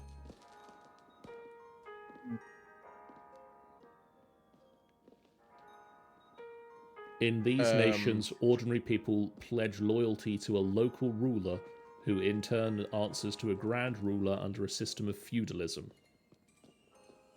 Well, that's got to be centered around Lawfell then, hasn't it, really? I feel that that is probably the case. So... we need more settlements, to be honest. So I feel that's Lawfell, Honeywell, Sunspire, the Vectis Havens, Cragcliff, and Staros. Not Sunspire. Not Sunspire. Not That is- Sunspire, that's where the avians live. That is still independent. Yeah. Staros technically isn't either then. So Tor Point and Sanctuary Springs.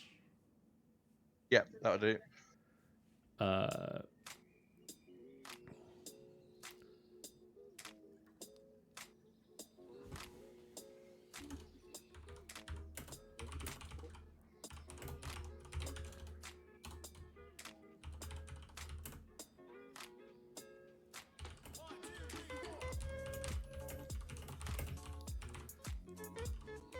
Lawfell is established as the capital, ruling over the Havens, Stones Grave, Honeywell, Tor Point, and Sanctuary Springs. Oh, and also Crag Cliff.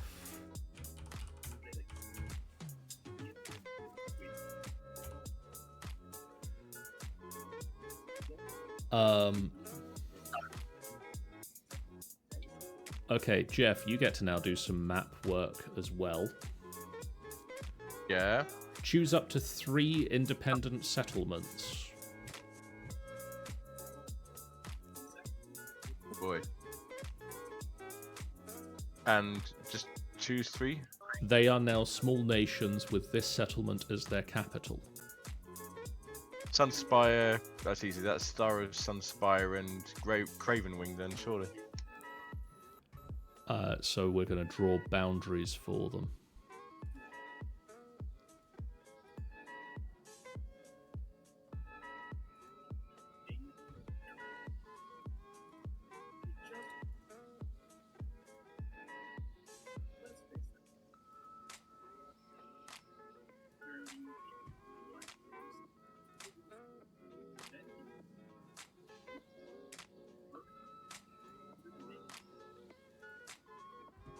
And Staros. Gonna just do that.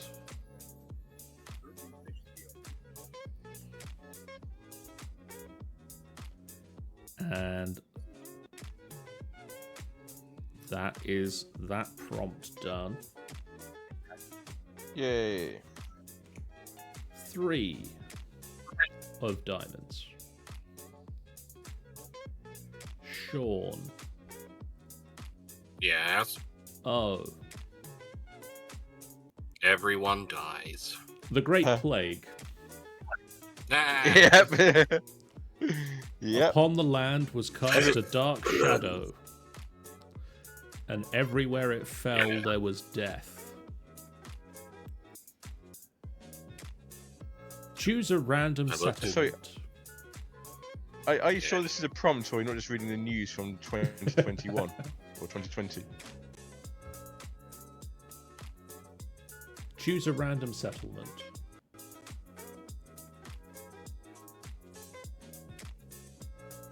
Lawfell. This is the center of a sickness, disease, or plague that spreads across the land. This Damn illness straight it causes does. a great shift in the history of the area. You may destroy or relocate up to 5 settlements connected by a trade route. Oh God.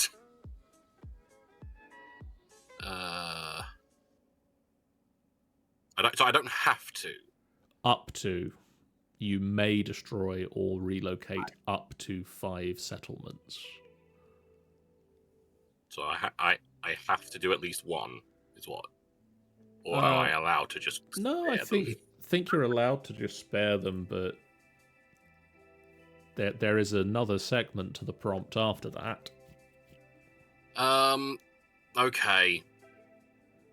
While it's in the grand scheme of things, it was short-lived.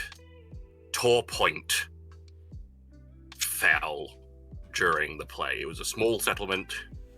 It didn't have the populace to maintain during a plague.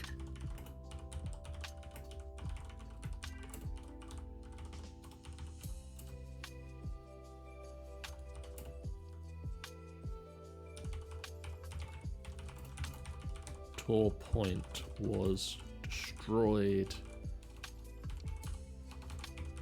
during this time, as they did not have the population, the poop, to withstand the ravages of plague. In the remaining settlements, the population was reduced by at least a half. Yes.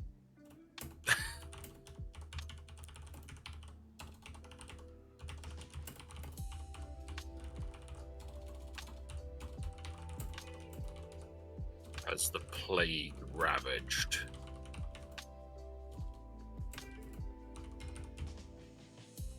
In just a few years, the known world is upended. How does this time of great chaos lead to a new era? What new powers and factions emerge in the new world? How is the illness eventually contained or destroyed? Or does it still remain in the world?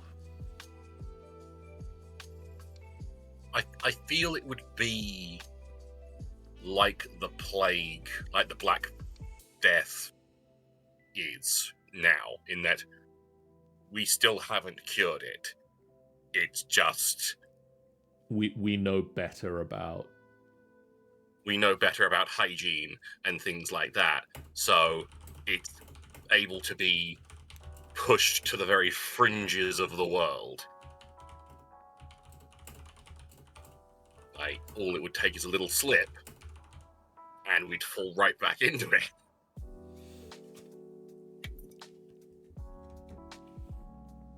Geoff.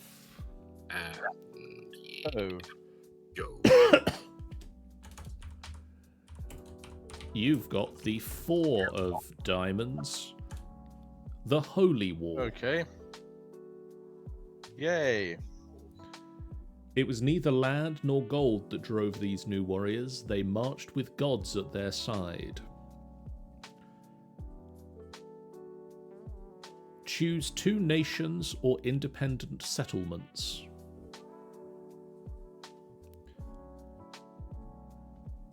Oh, this is getting convoluted.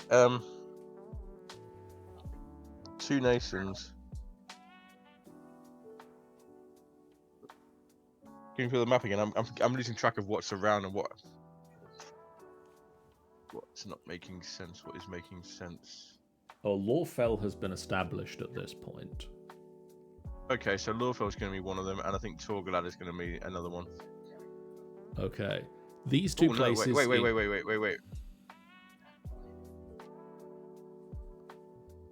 Lawfell definitely, and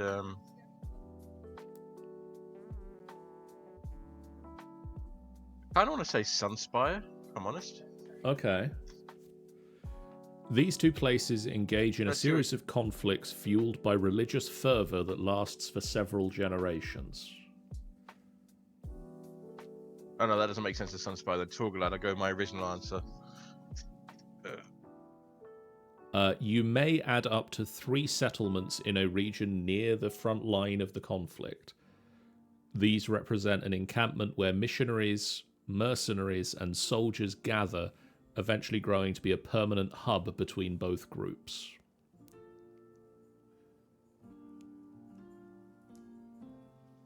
Oh boy.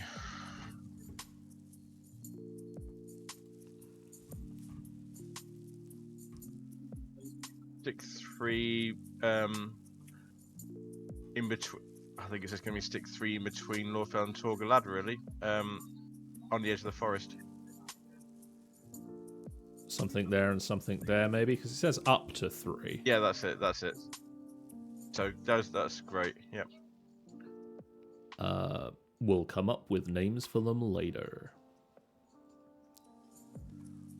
Yep. It also says that we need to draw a border between these two places.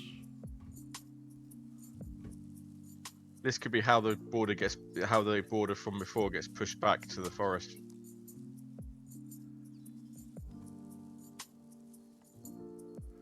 I've done the wrong border again. 1 second.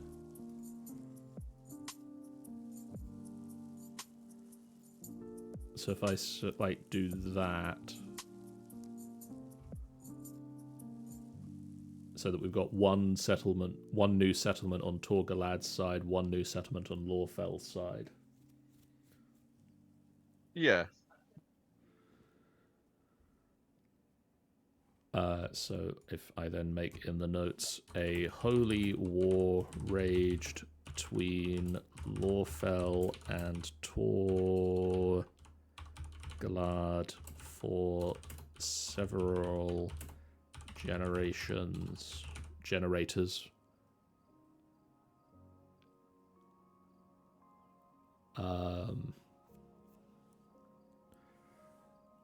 A number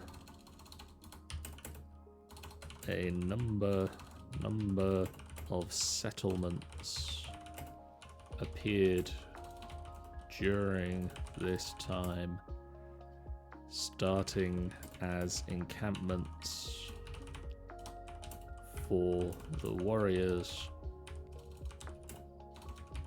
before becoming permanent towns.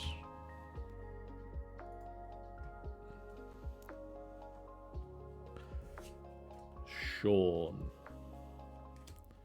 Yeah. The King of Diamonds. Magic returns to the world for a start. Whoa. The Great Protector or the Great Destroyer?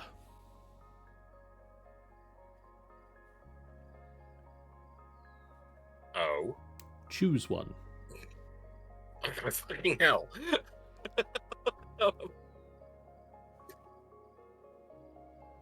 Destroyer. Fuck you. Okay. The magic surged. A sound like thunder shook the ground and then silence.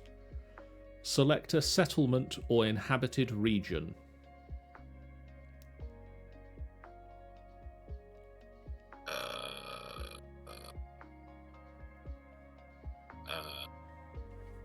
It really depends what this destroyer means, because it's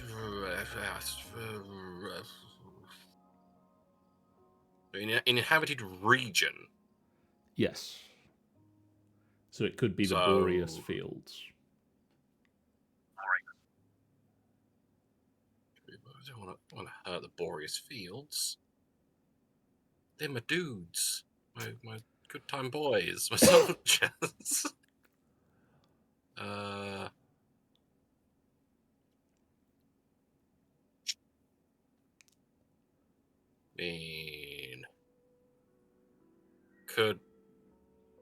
Could that include Fort Vigil and Fort Casimir? Or Fort Casimir / It could do. Fort Vigil, then. The Fort Vigil area. In this place, a powerful magical artifact, ritual, or spell is created with the potential to destroy many people or entire cities in an instant. Well, then. Who controls this weapon? How do they use it? And how does the rest of the world react to the threat of destruction?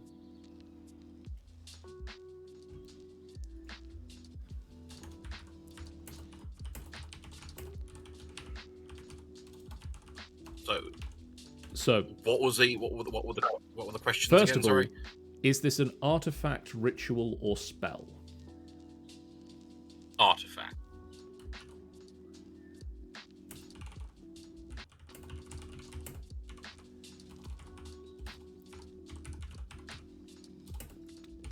Is this something that they created or they they found? Found it.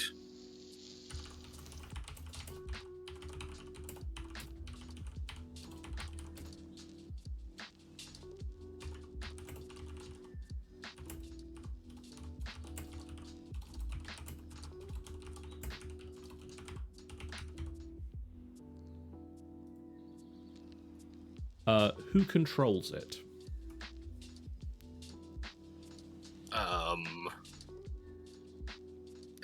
The peoples of Fort, what do I call it?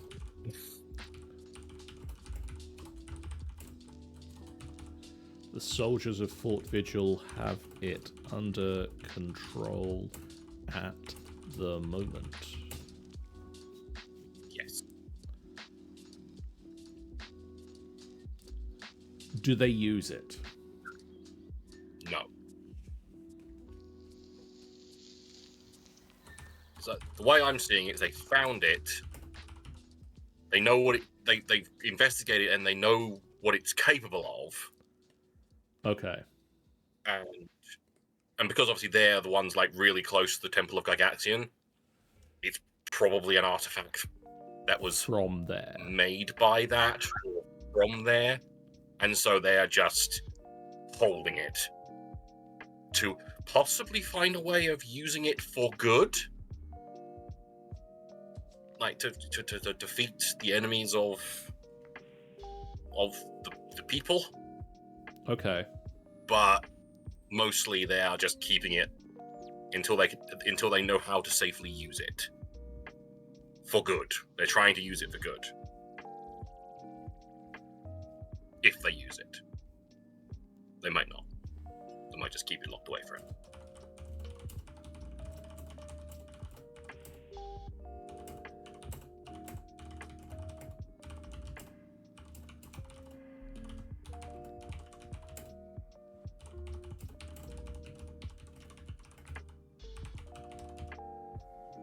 Geoff. Yes. You have the 7 of clubs, Okay. which is a bond of friendship. Okay. Though their ways were different, these cultures found an accord through which they both thrived. Select 2 settlements or nations with different beliefs or cultures.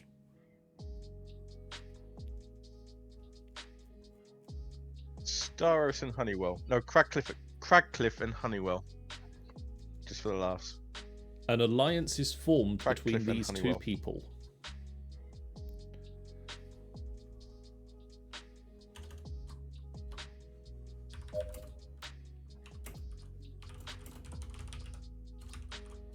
Bond of friendship.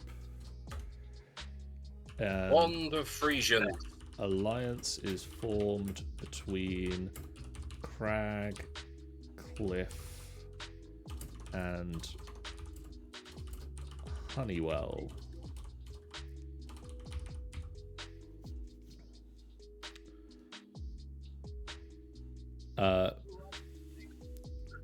What rituals, agreements, or monuments are created to formalize this alliance? I think it's going to be treaties. Mutual aid treaties. Mutual aid treaties formalize this alliance. That was a quick one. Sean, Yes. you've got another magic card. Counterspell. Counterspell. The Gate or the Invasion? Both. No. You get to pick one. The gate or the invasion? The gate. Light shone in every direction, but the figures were... Light shone in every direction, but the figures there cast no light. Their powerful magic joined our worlds. I need to find a symbol.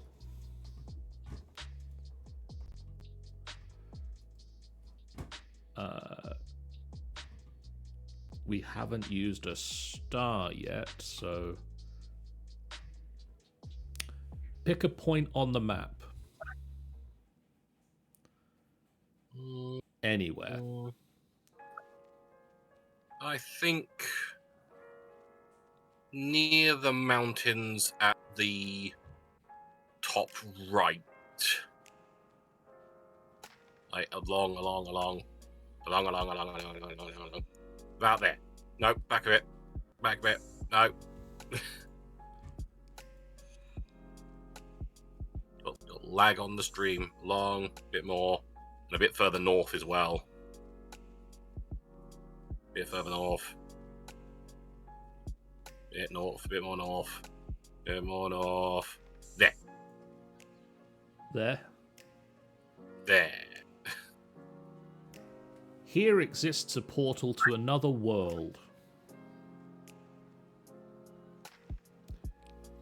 It may be well known, Curated. or lay hidden for many years. The rest of those questions we can answer in the game or off of the stream, because I think it'll be more interesting for people to not know anything else about it. Yeah. Yep. Geoff, Yeah.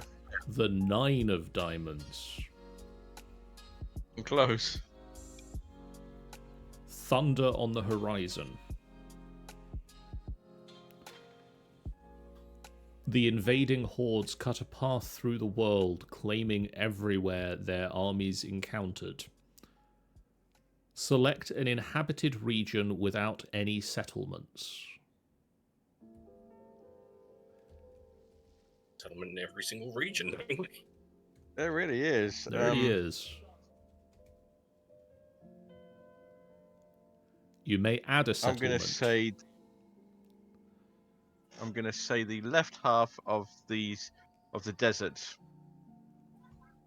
where Sanctuary Springs is the left half of that. This space. Yeah. Here, a band of nomadic warriors becomes a powerful conquering force and soon spreads across the land. Draw the borders of a new nation which encompass a vast distance traversable by horse or equivalent animal. I'm going to grab I would the say regions draw a border. Yeah. Draw a border that basically cuts that area in half. I think. Really? Sorry, cuts it from top to bottom, cuts it in half.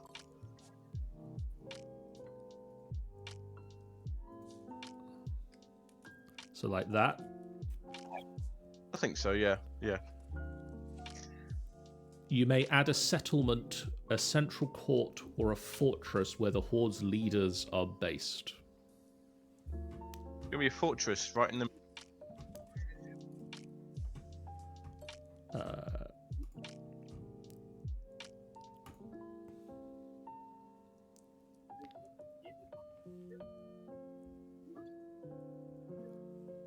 Would you like to name that fortress?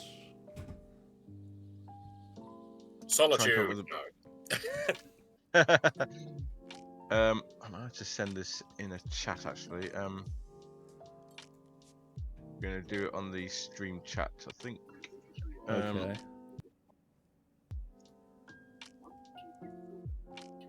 It's my. There we go. There we go.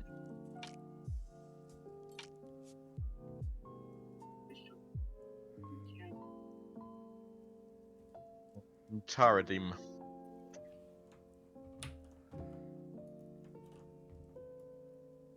Imtaradim.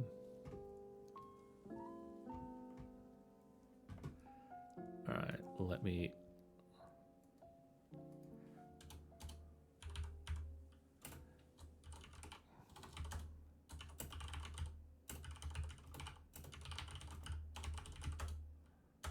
What was this one called again? This was Thunder.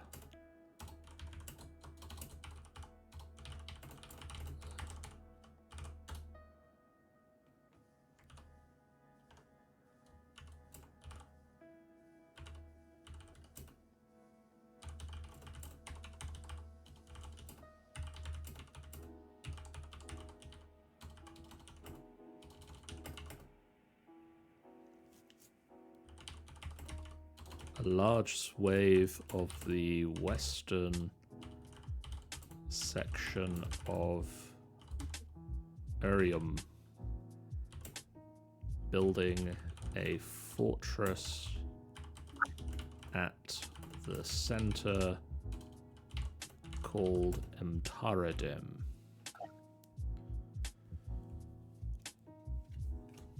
Sean, Yes, you got another magic card. getting all of them. Yep. This one is the Queen of Diamonds. Either the Magical Harvest or the Great Purge.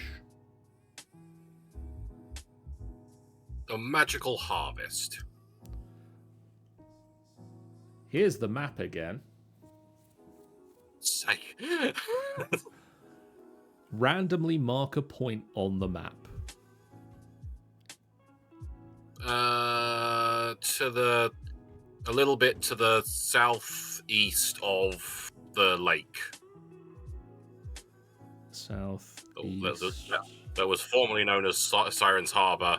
Northeast. Southeast, even. South. Oh, yeah, that's west. Yeah, I was going to say. About there. In this location exists a powerful resource that gives magical powers or can be used to channel magical energy. This resource may be currently unknown to the world. And I think we'll leave its things a mystery for the moment. But I will put labels on the map that say Harvest and Gate. So that we remember what the F these things are that we're doing to the place. I was going to say that I feel we need to label. We do also have 2 new settlements that we need to come up with names for at some point, but now is not the time because I'm going to say to Geoff, oh boy. Oh. It's not the it's not the end. It's weirdly it's the Death Tarot card. How did that get in here? It is sort of an end because I have drawn the 5 of clubs a second time, which means bad things for Cragcliff. No, Yay. Cragcliff. Not my good time boy. Upon the pedestal was carved the words of a great king. Look upon my works, ye mighty, and despair. The great ancient nation eventually fades into obscurity. What remains is a city filled with ancient ruins and monuments. What does the city look like many generations later? How do its contemporary residents consider the ancient ruin left behind by its former rulers? Actually, I think this is more for Emteridim, to be honest, Yeah? because that was a fortress, and now there's the setup. There's the city of Emteridim that people know now is a thriving trade city, but the fortress itself has fallen into ruin. I think that fits in quite nicely for that.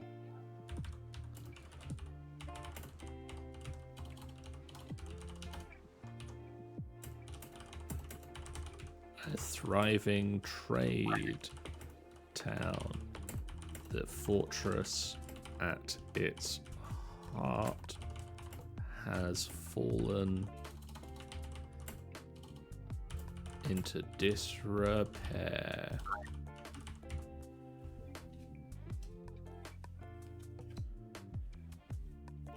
Shown.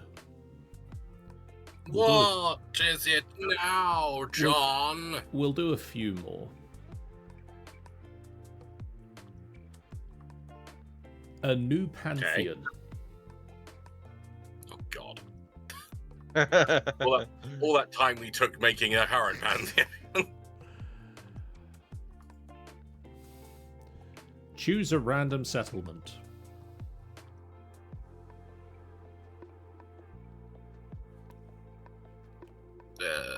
Sanctuary Springs. Here a new religion forms.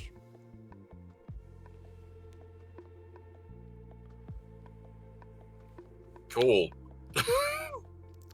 It is either a cult following a prophet grows into a new faith forms through the synergy of other cultures' beliefs, the ancient beliefs of these people are formalized into religion, or a radical heresy overturns the old ways, reforming the ancient faith into something new.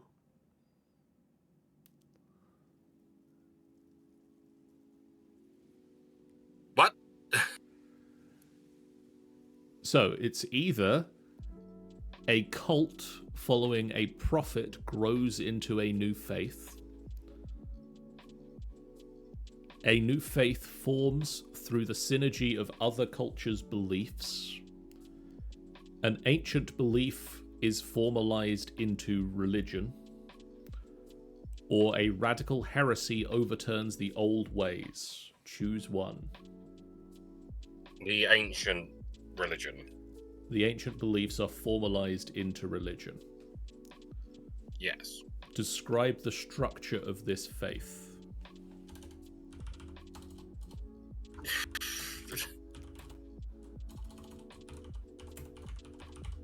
You got a big bishopman, or probably not actually called a bishop, but big head honcho. You got little like priests under him, and then you got and then it's pretty much that's it. It's like just big head honcho, the people who spread the word, and then the people who follow the word.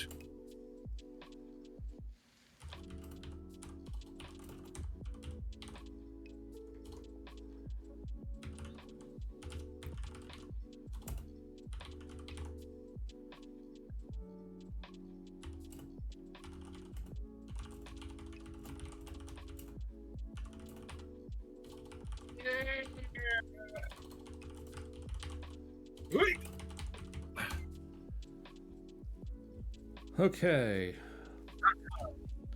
I feel we'll do this last one, and then that'll make this stream.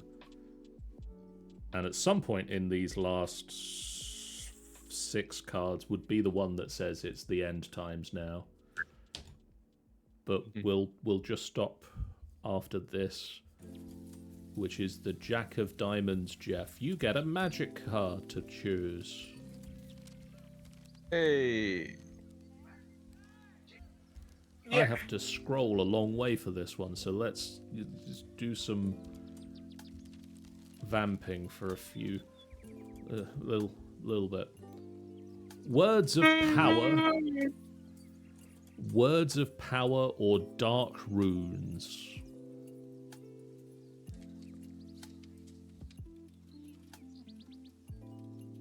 Dark runes. Please, Bob. Their wicked forms were cursed by dark magic. Everywhere they were seen, death and suffering soon followed. Everywhere they were seen, death and suffering soon followed. That was a difficult sentence to pass with 0 punctuation. A group of mages discovered how to use symbols, rituals, or incantations to summon magical forces. The magical outcomes are powerful and difficult to contain and often lead to disastrous events. How are the rituals associated with them received? How does this discovery change the world?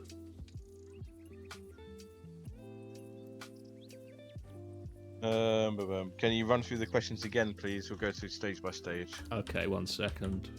Let me just start off with dark runes. A group of mages discover... Is it symbols, rituals, or incantations? Incantations. Incantations which can be used to summon powerful, dark, magical forces. Which are difficult to contain. This is the Gygaxian, isn't it? This is just the Gygaxian. Sounds like it might be, really, doesn't it? Yeah.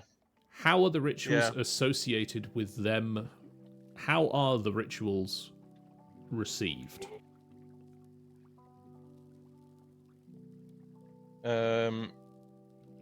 I'm going to go traditional and say it's an ancient book. An ancient That's passed down. book contains these incantations, which is passed down through a cult. How does this discovery change the world?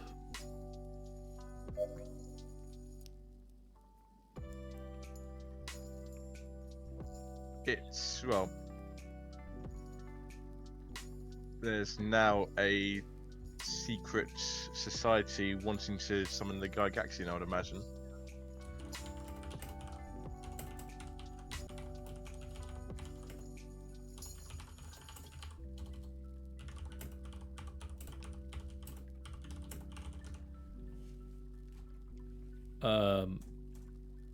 Oh god, I've zoomed in.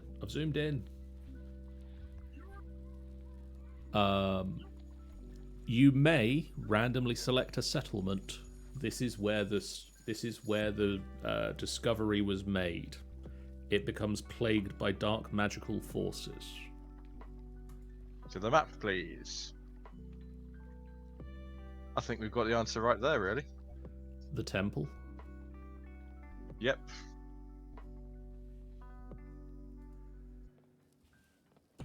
The discovery was made. The site now known as the Temple of the Gygaxian. Okay, I'm not making it up. I legitimately drew the next card to see what it would be. Is it the 10 of diamonds? It is the 10 of diamonds. That's all right then. Yay!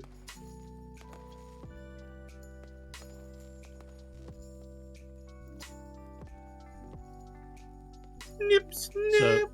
So that basically, technically, what it says in the prompt, The story of your world is coming to an end. Return this card to the prompt deck. The next time you draw it, the game ends. But we're going to finish here because this is a good point to wrap up the stream. We've got a lot of new story to filter into the rest of things. A lot of new connections to put between things. A lot of stuff here of lore, of new places. Like, one of the big problems that we've got at the moment still, and we're going to have it for a little while, I feel, is that we've got the big sort of tentpole places of Tamrinor. And we need to do at some point a pass through it to do a number of little dottings of smaller towns and settlements and things around that are like the places in between the big places. So I think that's probably also a very not too far in the future stream we need to have where we discuss more of the small places between the big places. Dost thou agree, team?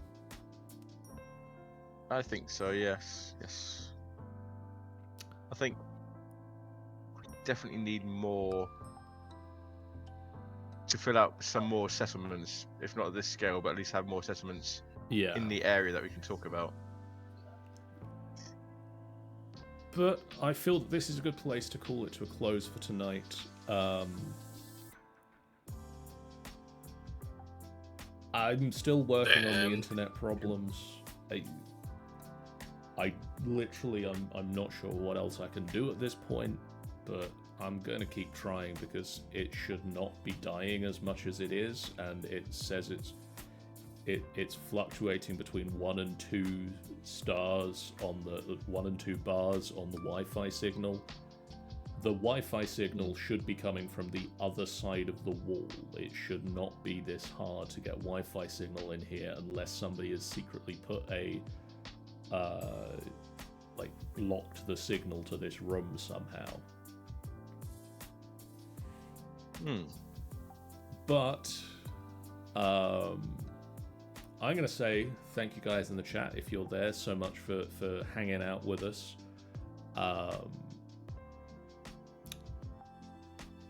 If you haven't done so already, please do hit that follow button. It's a great way for you guys to know we go live, a completely free way that you can support us on the channel. It really does mean a lot to us if you do. We do a lot of streams, and your support really does mean a lot. We have a Discord that you can join to chat with us about the games that we're playing and things that we're doing, and we have a YouTube channel where you can go to catch all of our previous videos. You can head over there, hit the subscribe button, and ring the little bell to know when we put new videos live. And we have a website, www.finalbossfight.co.uk, that you can go to catch all of our stuff. We have some YouTube exclusives that are going up on the website and on YouTube at the moment. Geoff's just put one live on the website today. Or was it yesterday? I think that was a delayed action on that one. Actually, the video came out a couple of weeks ago. The video made it on the onto website the website. The website forgot to actually put it live. Yeah, I think that's... I love when that happens. It's happened. Definitely not annoying. Sounds pretty annoying. We also have our written content up on there. We have stories in the original Tamrinor setting, as well as others D&D related stories, Call of Cthulhu related stories. Our ever-expanding FBF podcast network is available on the website as well. And then we're going to go over to the credits screen and we're going to talk about the streams that are coming up this week. And coming up this week, we have the following. Tomorrow night, hopefully we're going to have the continued adventures of the Dungeon of the Mad Mage. The group is continuing to make their way through Willowwood. They have successfully completed the mission they were set by the Archdruid Willow, and they are heading back to see her to let her know that their mission is complete. On Wednesday, it is probably going to be looking at summoning the Wither. I need to get Wither skeleton skulls for that, so off to the Nether I go. On Thursday, hopefully, the Fox Boy is going to be playing some modded honor mode Baldur's Gate. I nearly said Minecraft. Honor mode Minecraft would be weird. Probably very doable. Honor mode Baldur's Gate. He is back in the Druid's Grove area now, collecting up the party. And then that's pretty much all we've got on the streams for next week. So yeah, stay tuned to our social medias where we'll be announcing more streams coming up in the future, which you can find through our website at www.finalbossfight.co.uk. For now, somewhere I have a raid window opening to tell me who is live that we can raid. We are going to do a raid at Ms. Luna Magic, who is playing The Quarry. We'll see you guys again real soon. For now, so long. Bye, guys. Bye-bye. Bitch.